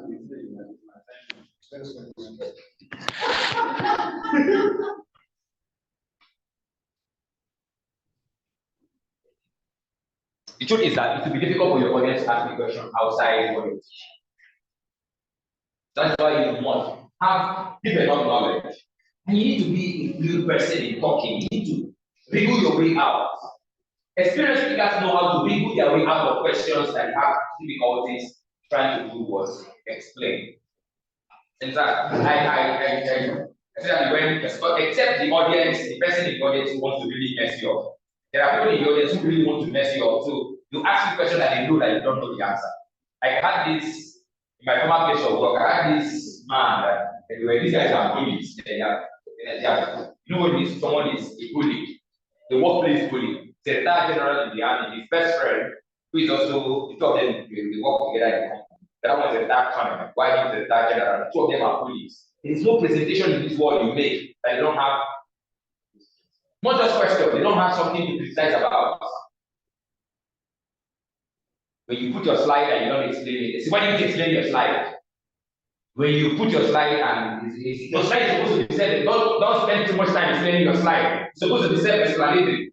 You must find problem. If you write like a letter and you put things like conclusively, you say, why do you use conclusively? You're supposed to use in conclusion. That's the kind of that kind of critics and all that. So one day the media were doing like a retreat. So they did their own presentation. They did a presentation talking to us about team building and all of that. So there was a part of the presentation that was leadership, the difference between leadership and management. And I know that because when you just rush it, you just brush about the difference between leadership and management as a leader and a manager. You just brush it. I really do not have a needed knowledge about it. So I'm just waiting for you to say it's my turn now to finish this man. When it's time for question and answer, wait there. So the moment he did the whole this is any question, I raise my hand. He looked at me. I said, Amsa, thank you very much for your presentation. It was so wonderful. I learned a whole lot of things. I just have to read your question. This is something in the part you talked about leaders and managers. Please, can you tell me the difference? I really did not get it very well. I could see that even his colleague, that the colonel was smarter. The colonel is smarter than the general. The general is not very smart. So I could see the expression the man was really grinning in his mind. I said, this boy. See? But because he's an experienced speaker, he find a way and wriggle his way out. Even though he was not convincing enough. So he wriggled his way out and answered it. Now, the next thing he now did was any other question. So that's another smart way to any other question.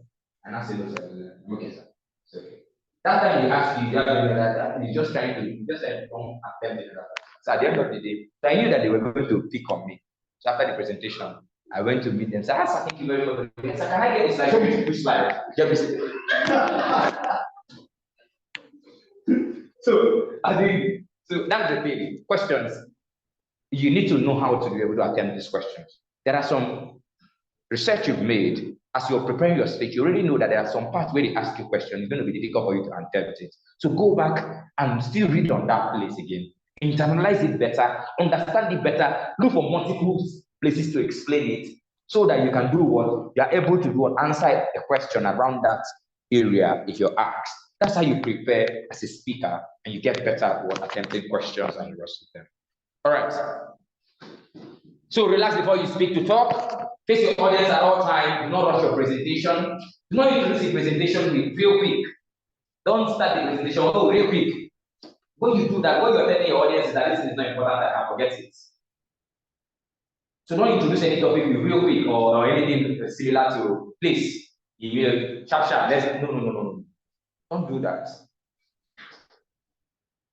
That's why when a speaker, in fact, if you want to get the attention, one of the ways to get the attention of your audience is that you be like, you say things like, see, I know some of you have not been listening to me. Please, not be listening to me. I need to listen to me now. This is very important. Everybody in that room is going to listen to me. Nobody wants to lose important information. Nobody wants to lose important information. So you can introduce topics with, this is a very important aspect of our presentation. So please, you need to pay attention. So everybody will do what? Will come back. All the people that have gone to Yamapaja will all come back and do what? Face whatever it is you're saying and the case may be. So do not introduce topic with real quick and all of that. Do you have any question so far? Okay. So we'll just take the questions and we're done for today.